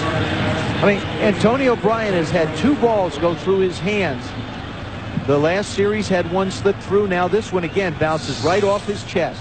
This is an excellent throw by Quincy Carter, right into the soft belly. Actually, it goes right off his arm. Well, remember, he's playing for Joey Galloway, who's out with a strained quad. So Antonio Bryant is the... Does that mean he's not supposed to catch him? It means he's not a starter, I'll tell you that. He's a better player than that. He won the Bolitnikoff Award at Pitt as the best college receiver in the country. Hambrick on the toss. Flag is down as he gets back to the 34. Let's go to Susan. Well, Mike, one of the stories we followed throughout the game, one of Bill Belichick's ways of stopping the opponent is shut down their star. And for the Cowboys, it's Terry Glenn. So what the Patriots done basically is played a zone defense against them. Guys passing him off, Law, McGinnis, Wilson, Harrison. Everyone's teaming up to shut down Terry Glenn. They allow him to just run inside, but he can't do much more than that. No deep balls for Terry Glenn. And Susie, if there's anybody out on that field that wants to succeed tonight, it is Terry Glenn. He made such a big deal out of coming back here to New England. Says he hates everything about it. He did not leave, of course, on the best of terms. Doesn't have a Super Bowl ring because he wasn't on the team. He doesn't have a catch either tonight. Here go the Dallas Cowboys again. The one thing we talked about, Joseph, is here's another penalty. 15 yards tripping penalty, or 10 yards tripping penalty. They do everything to go the wrong way. 2nd and 20. Carter trying to get the screen to Hambrick, and it's incomplete. It looked like Vrabel and Teddy Bruschi were right in the middle of that screen. Excellent diagnosis on their part. Well, he really has no place to go with this. He's trying to hit Hambrick, number 42, in the middle. He's looking downfield first. Look at Bruschi, 54. He's there. He almost makes the play. There's really no place to throw the ball. You sense right now that Quincy Carter is getting a little bit more uncomfortable in the pocket. He's starting to make throws that this is not what Bill Parcells wants to see from his quarterback. Just throw it away.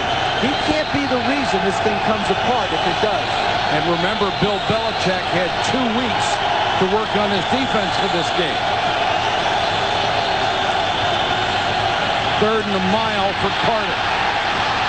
Flushed out of the pocket, steps out of bounds at the 26. He'll have to punt again. Well, they had a 3-man rush, and then they sent Willie McGinnis, number 55, up the middle to make it a 4-man rush. And they didn't block it very well, the Dallas Cowboys. But they keep putting themselves in a bad spot. Well, we've talked about the fact that this offense isn't built to overcome big yards. There's no offense in the National Football League that's built to overcome 2nd and 20, 1st and 25, 3rd down and 14. 4th down and 14. I think what you're seeing here, too, is the difference in the maturity levels of the football team. The Cowboys are a young team in certain aspects. The Pats are tested and proved. Going to punt to fall. Signals fair catch and makes it to 32, a 41-yard kick, and no return. It's been a defensive battle throughout. 9-0 Patriots.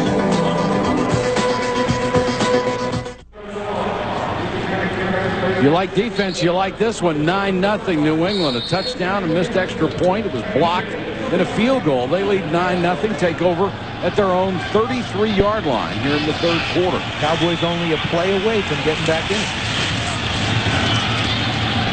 Brady guns another one. This one complete up to the 47-yard line. Another perfect throw, and Bethel Johnson, the rookie out of Texas A&M, makes his first catch of the night. Brady just shows you if he has time to throw the football, which he has here, he's going to hit his receiver coming across. That's the perfect pass to Bethel Johnson. The coverage on the outside was perfect. Look at Newman. Young Newman is there. That's a guy you really like. I like Terrence Newman. I think he's just something special. Brady goes right back to the air, and this one is tipped and nearly intercepted by Dat Wynn, who was such an outstanding And that was one of the things that was one of the things Bill Parcells talked about. His ability in pass coverage really jumped out at him. Dat Wynn is a guy that Bill Parcells does not like as a prototypical linebacker. He's small, 5'11", 243 pounds. Bill Parcells likes those 6'4", 6'5", big guys. But Dat Wynn impressed Parcells immediately with his speed, his courage, his hustle, and his striking power. Flag is down, screen to Fall. Across midfield. Fall. Got a block. Inside the 30, and now we'll check the marker. Gain of 25. They're calling holding against New England, and this was right at the point of attack, too. This screen has not worked against the Dallas Cowboys. The defensive line were the guys that were there that should have made the play. The reason the play wasn't made because it was held. See, they not only have speed on that defense, they hustle. It's one thing to be a fast defense. It's another one to get out and hustle like they do. And when you hustle, offensive linemen have to tackle you to stop you. You have to think about something. New England, they had up until that to Bethel Johnson, that 12-yard catch. Called a pass play. Well, a 12-yard catch. They only had 187 yards of total offense, and two pass plays accounted for 103 of it. So this Dallas defense, I mean, they really have done the job. Now they have the New England offense in that same bind that they found themselves offensively in all night. 2nd down and 20.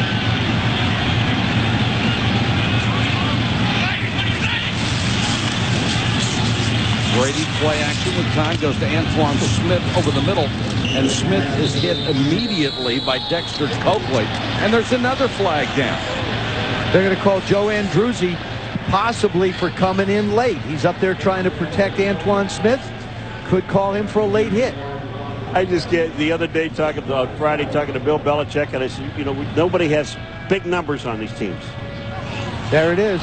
Nobody has real big numbers on these teams. I mean, you don't see them stand out in anything except for one thing.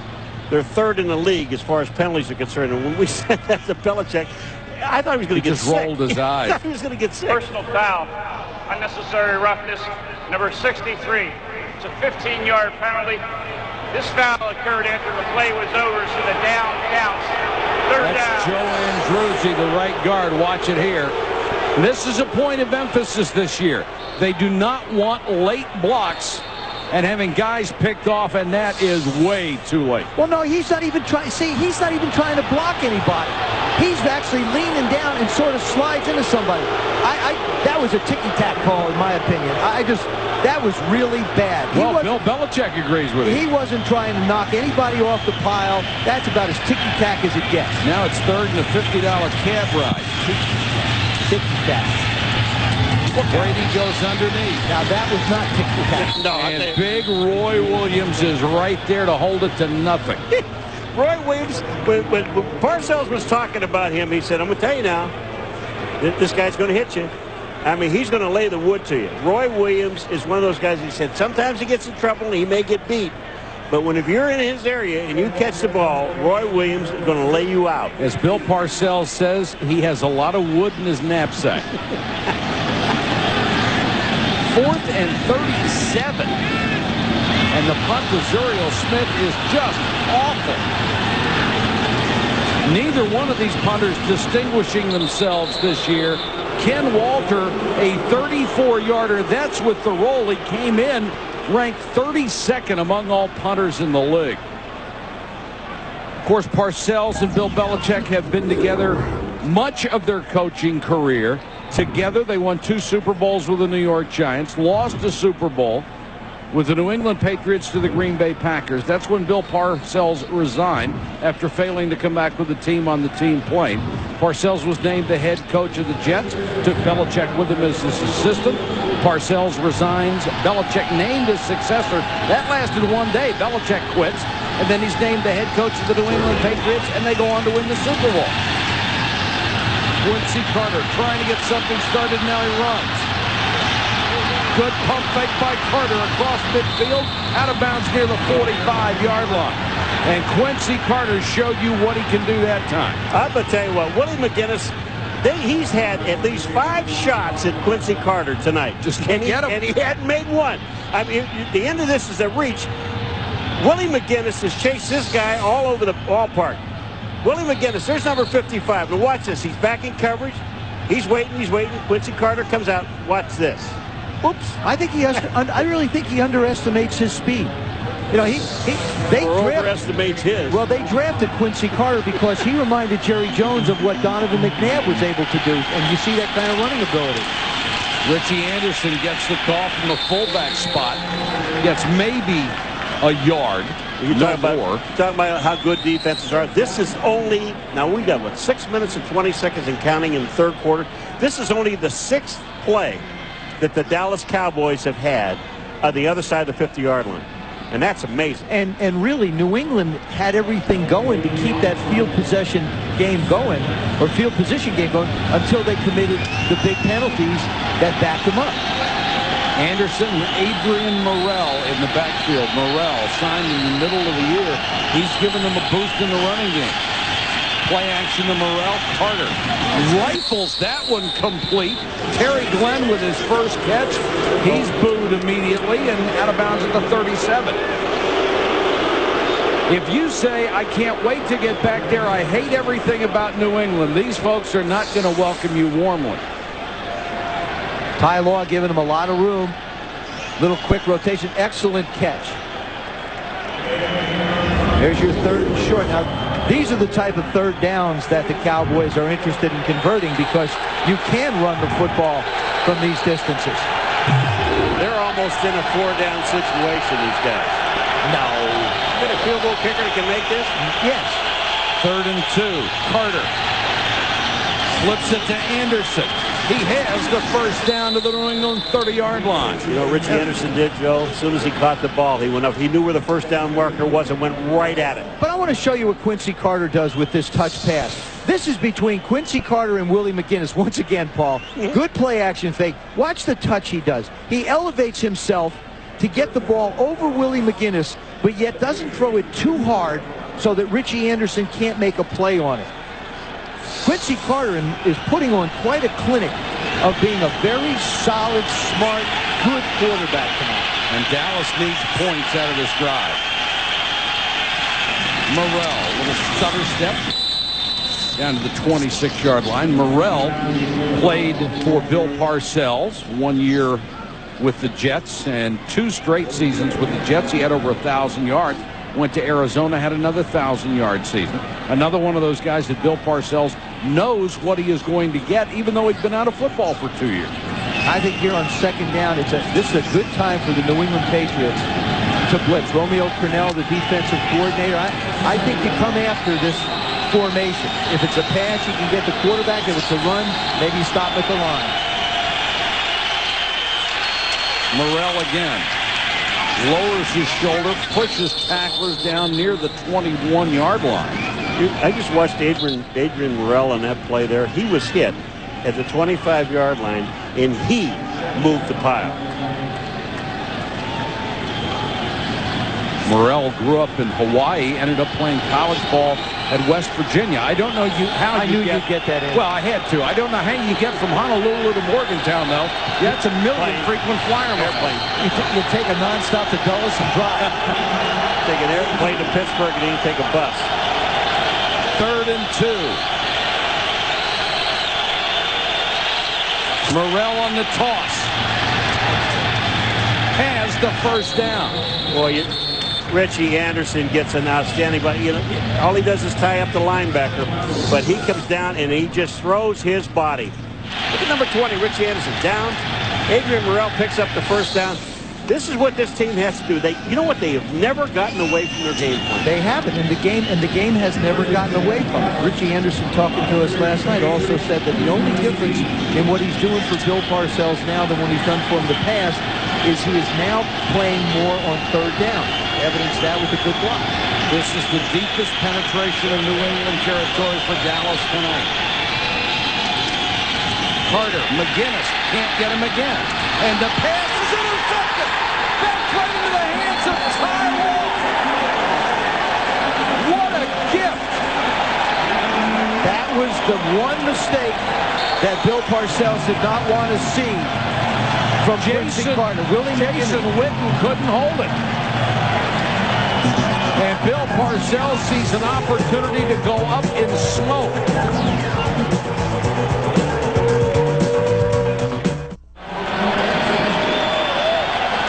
The Cowboys see a scoring chance go away because of the 32nd career interception by Ty Law. Now Brady goes back to work. Deep sideline, Branch was there, but tipped away at the last moment by Darren Woodson. It hits him like it hit him in the head. It hit him in the back of the head. Deion Branch was off and running. He got by the Cowboys secondary, and then all of a sudden, watch this. Right, bonk, right in the back of the head. It hits Darren Woodson. Heads up play, huh? But look at Deion Branch. This is a smart wide receiver. He comes back and makes contact, hoping that possibly he may get the interference call. That shows how complete a receiver he is. Brady has hit only 4 of his last 13. This is a really good Dallas defense. Yeah, it is. New England's isn't bad either. Brady, plenty of time, now throws it incomplete. That was intended for his tight end, Daniel Graham. The big mistake by Quincy Carter is what gave the Pats the ball back. That's Willie McGinnis. That's Jason Witten. That's the tight end releasing outside. Willie McGinnis says, I don't care what the play action fake is. I'm assigned to Quincy Carter. That time he tries to make a play, and it jumped up and bit him. You see him throwing off balance. It winds up behind Witten, right into Ty Law's lap, and he found himself a gift. And Coach Belichick says, that's the way it's supposed to go. Our ball going the other way. 3rd and 10 for New England. Brady to throw again. Underneath, Falk. Got a block, dives, and got the first down. What an effort by Kevin Falk. And just that flash of Christian Fourier, just coming across the defense's front, gives him a chance to make the play. He's going to be coming right at you. Tom Brady steps up. Now there he is. Now watch the flash. That little move right there on Dat Win just allowed Kevin Falk to be able to pick up the first down. Just a little bit of a chip every now and then makes a difference. Under 2 minutes to go, 3rd quarter. And in a game when points are precious, the clock will become very important as we tick it down. Antoine Smith. Remember, the Dallas defense isn't used to being on the field a lot. Now, they weren't on the first half, which is fine. You get turnovers, and all of a sudden they wind up this game's starting to look a little bit like the Tampa game that got away from Quincy a little bit. Now he's got to bounce back. I'll tell you one thing about the defensive line, though. Man, do they get off the ball. it's nice when you're playing away when you're on defense because the crowd noise is down. So you watch these guys take off on the line of scrimmage. It's unbelievable. Mike Zimmer's a heck of a defensive coordinator. 2nd and 6.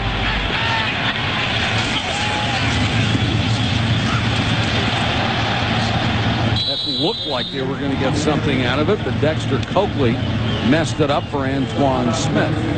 They just move to the ball and as a group, and that's what you really want to see. Yeah, they do. I mean, it's one of the things that they work on all the time is when the ball goes to their left, they're all going left, and everybody should meet there.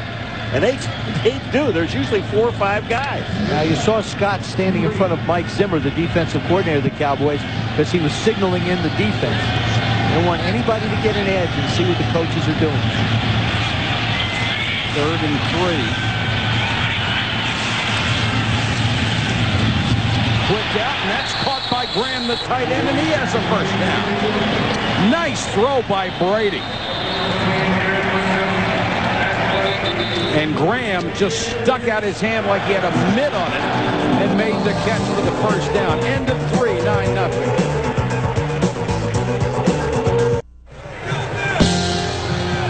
You can get the same remarkably clear picture that our guys in the truck have if you get ESPN HD. You can watch next Sunday night's football game, the Redskins and the Dolphins in HD. It's now available nationwide. The entire schedule can be found on ESPN.com. I have one. It is a remarkable thing. Now you're going to get another one because you said you have one. It's a pretty slick move, babe. You think? I think that's a good move, Nick. I'll be waiting at the front door. New England with consecutive first down. Falk across the 45 to the 46. There haven't been many big plays in this game, but they have all come from the New England Patriots. The first, Deion Branch, 46 yards from Tom Brady. That set up an Adams and a Terry field goal. And then another bomb, this one to David Givens. And it set up the first touchdown. And then the interception stopped the Dallas drive, the 14th for the New England secondary this year. That one by Ty Law, his 3rd individually.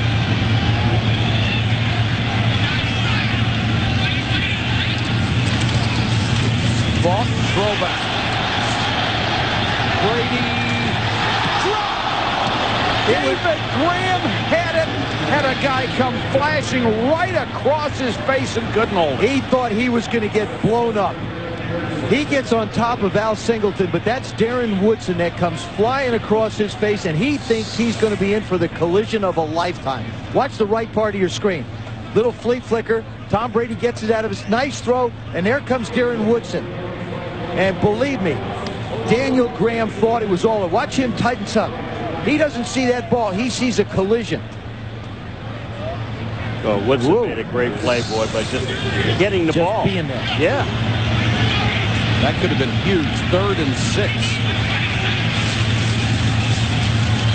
Brady straight back over the middle of Falk. That's another first down. Well, they got the matchup they wanted. They got that win on Falk. And when you get that matchup, you got the running back on the linebacker. I know Datwin is a good cover guy, and he's got excellent speed. But you got Falk coming out of the backfield. Here it comes. Brady throws. He sees Falk. Datwin is there. That's excellent, outstanding coverage. Terrific throw, terrific catch. And Kevin Falk has been sort of the guy that's held all this together. He's a terrific runner. He makes big plays in the passing game, as you saw there. Spells Antoine Smith when he needs it. 3 straight first down by a yard. And now Falk on first down as a flag goes down, and that's thrown in the area where they usually call a hold.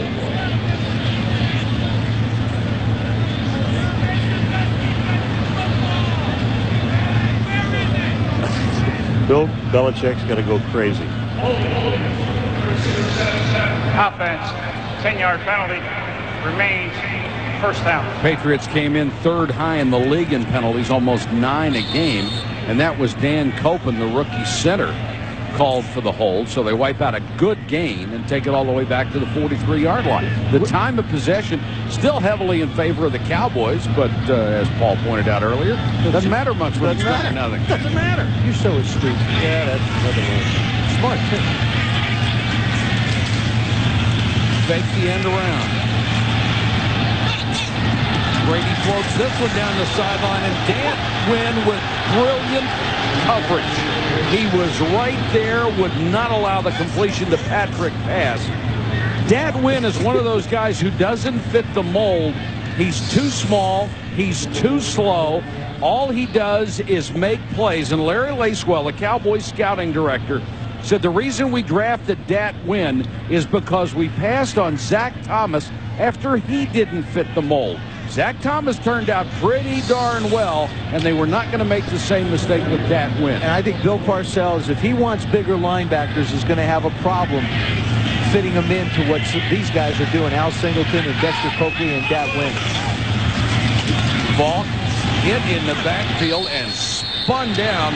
Didn't have a chance. Leonardo Carson, who wasn't signed to the roster until last month, was there. Well, it's the one thing that Bill Parcells told us yesterday about his defensive linemen. He dresses out 8 defensive linemen because all of these guys contribute to this football team. And that's why that they play so well in their #1 defense, because they can interchange all of these guys. Everybody's got something they do well. Greg Ellis doesn't have to play all the time at the end position, as well as Ekubon. Both of them around 270, not the biggest guys.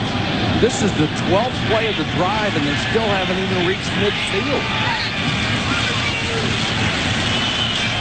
Brady stepping up, hit from behind, the ball floats.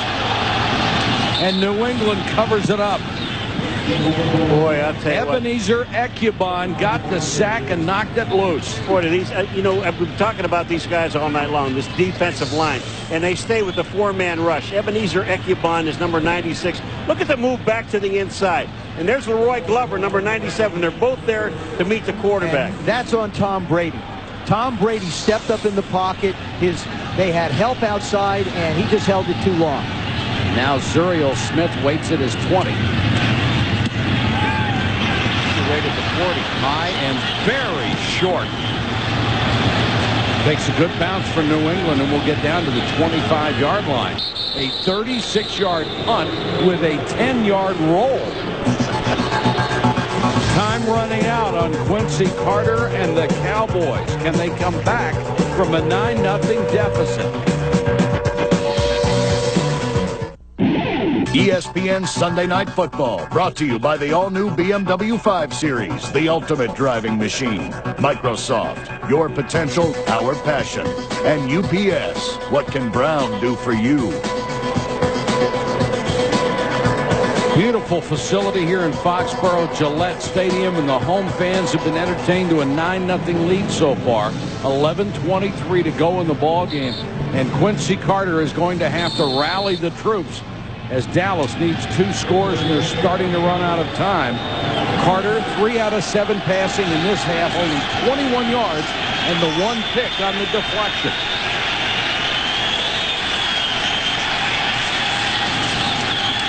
Carter to throw on first down, batted down in his face. Bobby Hamilton and Richard Seymour were right there. Let's go to Susie.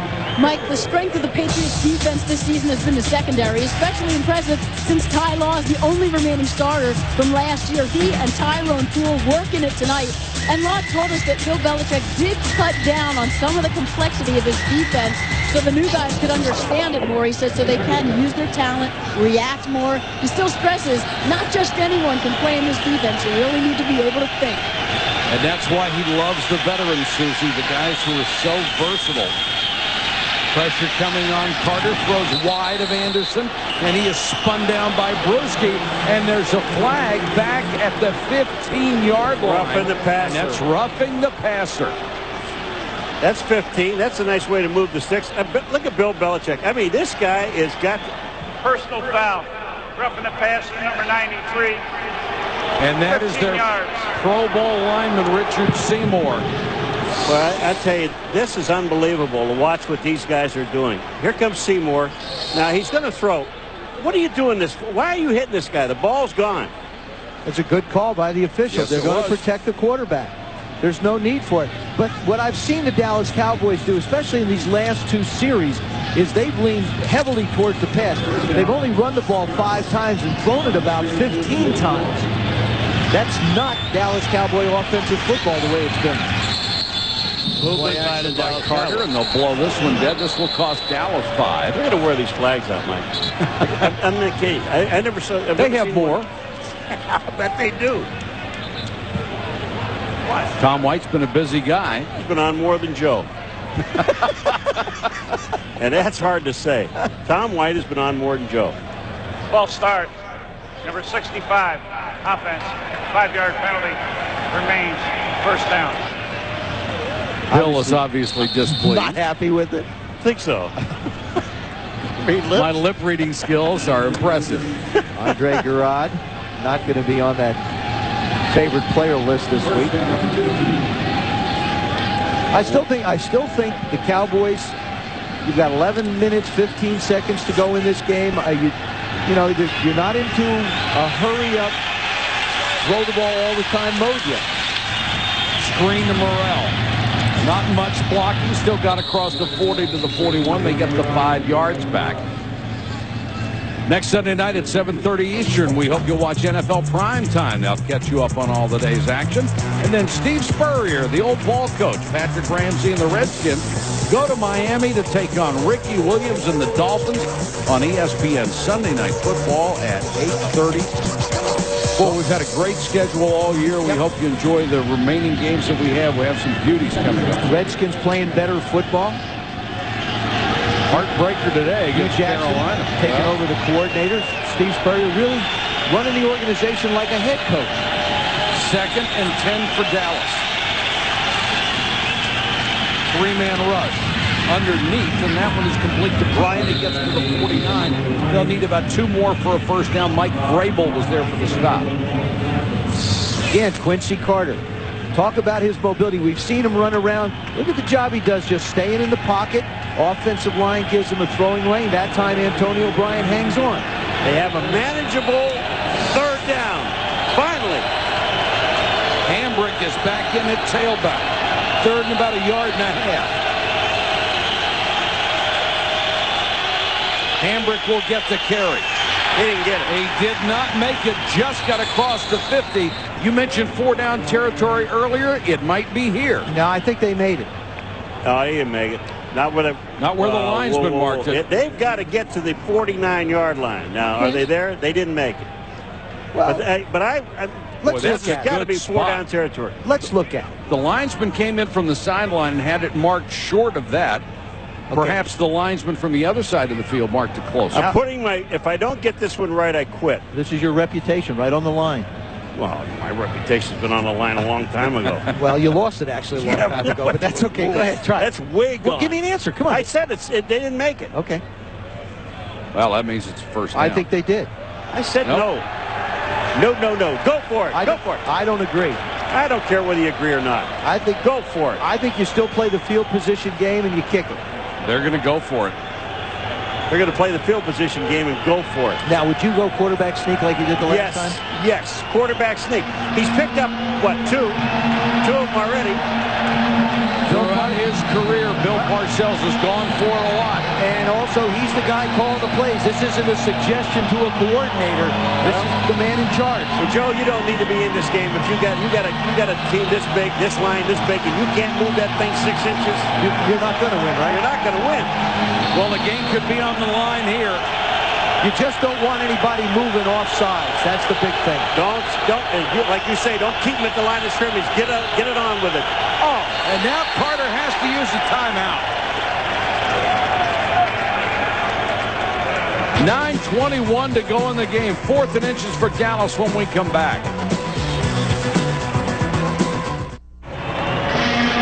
9:21 to go from Foxborough. 4th and inches for Dallas. The Cowboys have only made 3 out of 8 on 4th down this year. But I like the fact that Quincy Carter didn't have everything the way he wanted it. He had the presence of mind not to try and rush it. He called the timeout, went over and conferred with Coach Parcells, and they make a decision. This is going to be loud in here. They don't need to make an exchange. They need him to get the first down. Quincy Carter has had a couple of successful quarterback keepers. Boy, they jammed in the middle. They are jammed in the middle. They're waiting for that sneak, and instead they go to Hambrick, and Hambrick lost his footing and then was stuffed by Bruschi. What a bad call. And Quincy Carter has picked up first downs. You're handing it off in the backfield, and it's sort of a fake to the right and then come back to the left. I mean, it takes so long for it. Fake to the right, come back to the left. You've got penetration up the middle. Teddy Bruschi puts Hambrick on the ground. Patriots ball.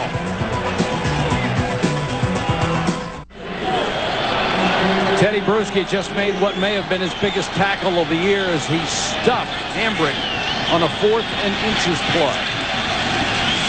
Kevin Falk in the lineup. They fake it to him. Brady. Contact, and they're going to say the receiver and the defensive back got their feet tied up. Mario Edwards and Bethel Johnson. And when the feet get tied up and there's no other contact, they're not going to throw the flag. Tom Brady talked about Bethel Johnson. What they do is they drop back 5 steps. He's so fast they can't overthrow him. I would have liked to have seen if he could have caught up to that ball. This is incidental contact. I mean, there was no way that Mario Edwards was trying to trip this guy up. I agree with you. Don't boo. Mario Edwards was just trying to catch up to him. That's all he was doing. I like the Johnson with blazing speed. Man, I like Charlie Weiss' call then. Just go for it.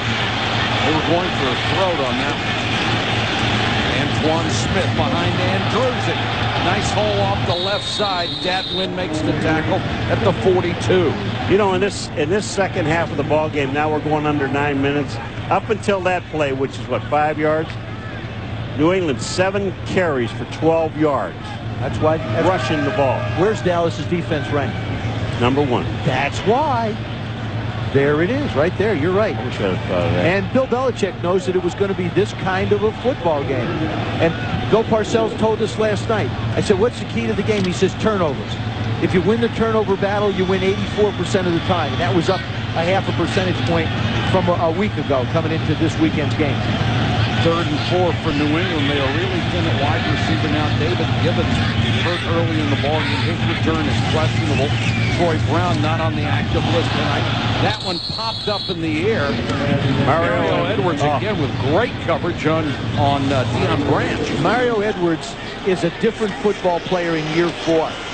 Talking to Darren Woodson, he said Mario Edwards was never a guy who worked real hard. He didn't really have a work ethic. And all of a sudden, whether it's his maturity or the arrival of Bill Parcells, his work ethic has changed tremendously. I'll take the arrival of Parcells given that question. I'll give him credit to say it's his 4th year and he knows what's going on. Here's the 15th punt. The other 14 weren't with anything either. I wouldn't go down to 10. I'd stand about the 40. Ken Walter, better kick this time, floats it to Zuriel Smith, makes the fair catch at the 19-yard line. 8:09 to go, a pair of 7 and 2 division leaders, and it's a 9-0 New England lead.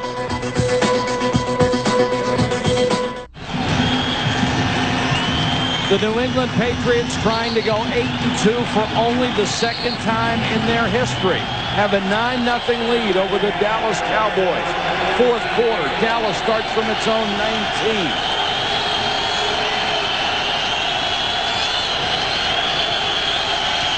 Check at the 14. Carter, Morrell underneath. And he's brought down at the 19-yard line. Willie McGinnis was there. 10 possessions, 7 punts. They got to the New England 19, and then they lost the ball on the interception on that drive. They also had 1 possession ended by the first half. Another possession failed when they went for it on 4th and inches. And every one of their possessions they've started their possessions in their own territory. Well, you knew it was going to be a game of field position and waiting for breaks and trying to make breaks. Carter intercepted by Tyrone Bull. Underthrown for Terry Glenn. That's just, I mean, the Cowboys this whole second half really got away from what kept them somewhat close in the game, and that was running the ball. You had a 2nd down and 5. You run the play action, and again, give credit to Bill Belichick in the adjustments that he makes. He only rushes 3. He drops everybody else into coverage. Quincy Carter makes the throw, and Tyrone Poole going back and showing you why he was a coveted free agent for the New England Patriots. That's the 3rd interception for Tyrone Poole, the 15th for the Patriots. And this game looks an awful lot like the Tampa game for Quincy Carter. The first half, he played really, really solid. The second half, he's tried to force some plays. Now look for New England to try to run the ball and work the clock. Ball stays in bounds, taken down at the 41-yard line. This is one of those games. We talked about Quincy Carter continuing to grow as a quarterback. 17 for 30, pretty solid. The 2 INTs, very critical. That one there, he tried to throw the ball. That's an interception that's just part of the game as a quarterback. The one that he threw before where Willie McGinnis put the pressure on him and Ty Law made the interception. And that's something that Bill Parcells will have a long conversation with his young quarterback about. Tyrone Poole and Ty Law have each had a pick tonight. Brady slipped as he threw it. Got it out to Patrick Pass. He breaks the tackle, and Patrick Pass inside the 30 for the first down. Well, nice effort by the 4-year fullback from Georgia. Boy, I'll tell you what, that Wynn had excellent coverage on this play, and Patrick Pass just would not go down. Here's the play. Patrick Pass to the outside. Watch, he's there in a hurry. Dat Wynn. Patrick Pass just shows you some strength. That's how strong. He's only like 220, and that's his first pass reception. Got a little streamer. Excuse me a second. He's got a little streamer coming off of him. He's moving so good. He wants to make the vapor. The vapor look? Yeah, the vapor look. Tom Brady now 14 out of 33, 206 yards. Fall. Nowhere to go, taken down at the 30. He'll lose a yard. But the clock is now under 6 minutes. That was Darren Woodson again making the play, and this guy from the safety position. But we talked about both of these defenses are just extraordinary tonight. We're watching the Dallas Cowboys. Now, they've been on the field for a little while, but these guys are, they thought they could wear these guys down. They can't.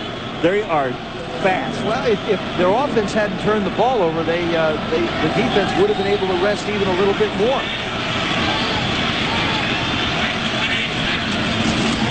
Ball, this time straight up the middle.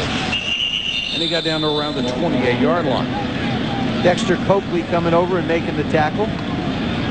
Talked about the speed of these linebackers we've seen. To me, Dat Wynn has just been everywhere. Every time there's a Patriot with the ball in his hand, Dat Wynn has been from one sideline to the other.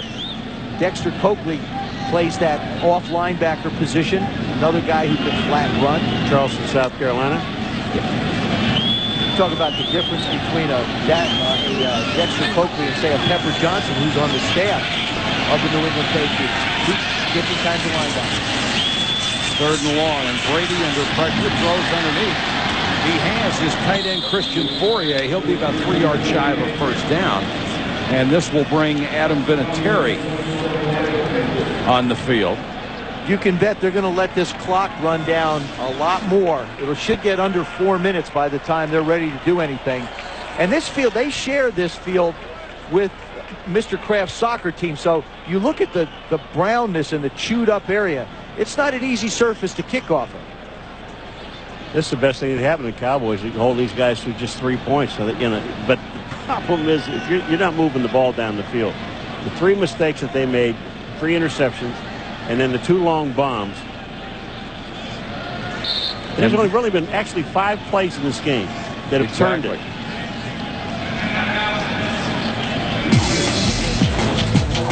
And here are the plays Paul just talked about. And they have come from Tom Brady's arm to Deion Branch. That set up the field goal. Then to David Givens, which set up the Patriots' touchdown. Ty Law stopped the Dallas' deepest penetration with the interception. Teddy Bruschi stopped them on 4th and inches with a great play. And then Tyrone Poole stopped the last drive with his 3rd pick of the season. And Bill Belichick loving every second of it. They've always talked about Bill Belichick being stoic. And when they won the Miami game in overtime, he was all excited. And then they won the Denver game, he's excited.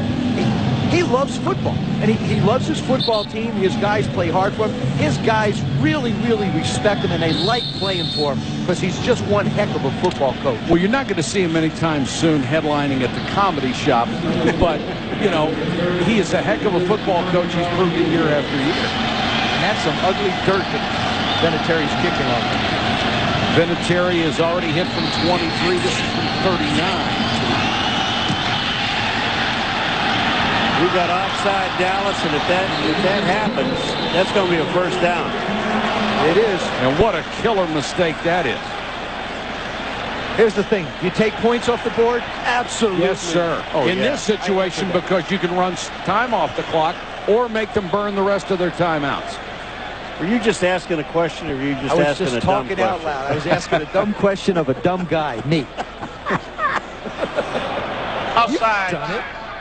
Number 41, defense. It's a 5-yard penalty. First down. That's the rookie Terrence Newman. Hey, I can tell you,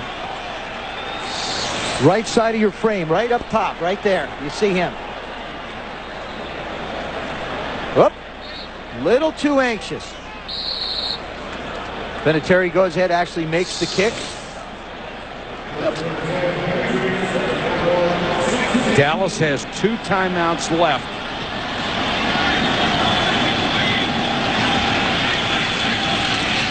But this is going to use up at least another minute off the clock. You know who made the tackle?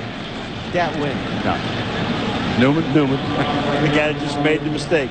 Here he comes off the corner and he makes the tackle. They got to use their timeouts. Now, if Dallas goes on to lose this ball game, don't look in your rearview mirror, but they're the Philadelphia Eagles. And there's a remarkable turnaround for them. What I think the biggest difference in a Donovan McNabb is he's decided to run with the football. He made some great decisive decisions today against the Giants. He's got his complete game back, and you're right, they're gaining momentum. Antoine Smith protecting the ball, gets down near the 10. You know, we had that Coach of the Year list up there. I'll tell you a guy, you know, Bill Parcells certainly, Bill Belichick certainly, I think Dick Vermeil. Marvin Lewis has done an absolutely wonderful job. The Cincinnati Bengals are closing and tied with the Baltimore Ravens. Actually, they're ahead of them because they've beaten them once. Could be the Cincinnati Bengals winning a division. When's the last time you've even thought about that, more or less said it? Not in my lifetime. No, I saw him play in the Super Bowl once. Yeah.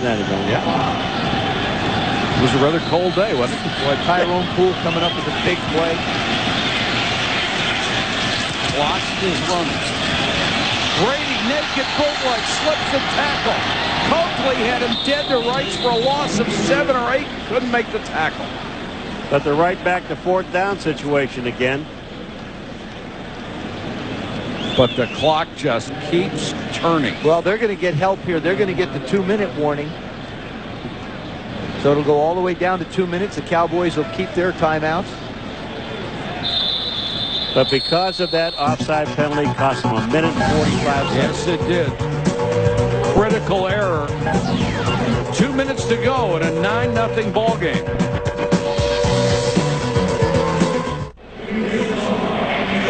Shutouts are rare in the National Football League. They are even more rare for Bill Parcells. Twice in 248 regular season games. That's if this one holds.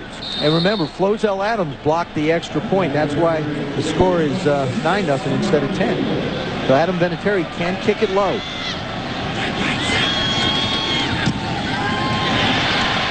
12-0 New England. Dallas will now need a pair of touchdowns in the final 156 to pull this out. In week 7 at Miami, Olindo Mare missed a would-be game-winning field goal. The Patriots went on to win it in overtime. 82 yards from Tom Brady to Troy Brown, who was hurt and couldn't play tonight. The Pats had trailed 13-6 in the third quarter. In week 9, they purposely snapped the ball out of the end zone for a safety. Then they got the ball back. Brady marched his team downfield for a touchdown, another come-from-behind victory. They were bailed out in that one because the resulting free kick after the safety was misplayed so badly. And the other thing is, too, is they've sort of picked up where they left off with the bye.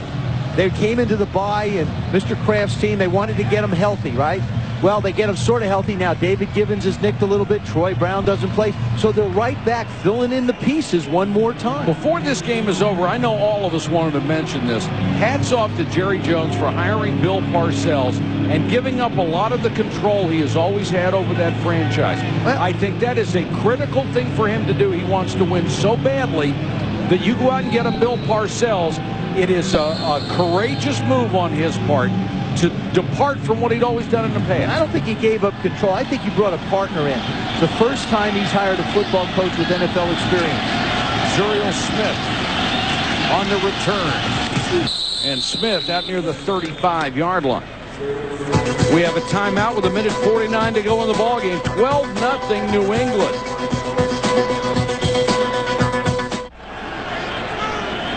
Patriots with a 12-0 lead over the Dallas Cowboys. 1:49 to go in the game. Three-man rush against Quincy Carter. Out in the flat to Richie Anderson. Out of bounds at the 36. Here's Susie. Mike, the story leading up to this game all week was the relationship of Bill Parcells and Bill Belichick. What a successful coaching combination, but how their relationship has been fractured personally since. In the pregame, the two barely acknowledged each other, certainly fueling the fire of what the relationship like these days. Well, we have to wonder what happens in the postgame. Do they continue to fuel that fire? Do they acknowledge each other? I don't think there's ever been as much intrigue regarding a handshake in the postgame. Yeah, you have to wonder. Anderson wheels his way out to the 49. He has 8th catch. I'll bet you we'll have a camera on or two. Well, I could never see losing a game and going over and shaking somebody's hand afterwards. Well, you know, coaches do that every now and then. Part of the intrigue, Paul. Carter steps up and shows you the strength of that arm. Zuriel Smith down to the 20. The Cowboys have to be a little careful. They still have 2 timeouts left. And, I mean, New England has to be a little careful. You can't just give them a cheap score and they have an onside kick and all of a sudden have an opportunity to beat you.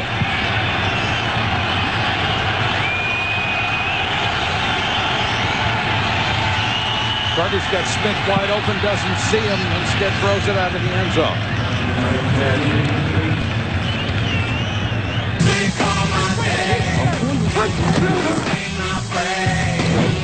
Our Sunday stud question is the NFL Coach of the Year. Your vote, Bill Parcells, 34.8%.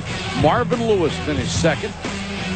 Dick Vermeil, John Fox, and Bill Belichick in that order, 3rd, 4th, and 5th. I don't agree. I think Marvin Lewis had to take a team that was so far away and teach him how to win. Bill Parcells inherited a good defense.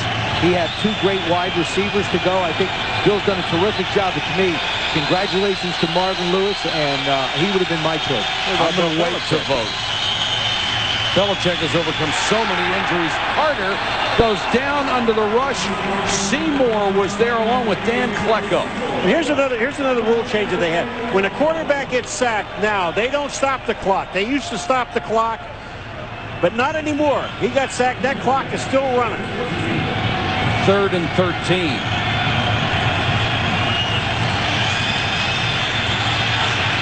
Carter under pressure again. Holding penalty. Throws on the run, incomplete.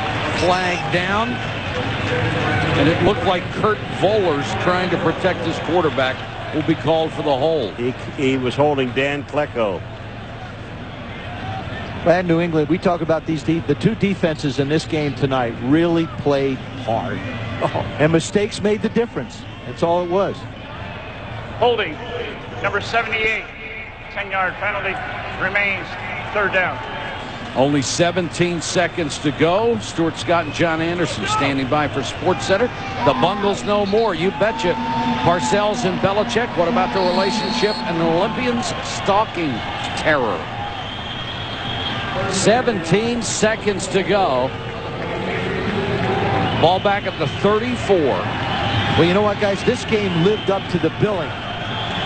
Believe me, this football game was as good as anything. You knew it would be 2 tremendous defenses. Field position, and what a shot, and a flag. Eugene Wilson just unloaded on Randall Williams, and they're going to flag him for a hit to the head, I believe. It's a hit to the head, and that they're going to call. Now they're talking this thing over with. Did he hit him in the head or did he hit the ball? Here it comes. He hit him in the chest, I think. You see the officials. Oh, no. He led with his head. Look at his helmet. He speared him. That's what they're calling. That's his shoulder. No, he leads with his shoulder, Paul. That's what I'm going to tell you something. I bet you that's what they're discussing. I'll tell you about it.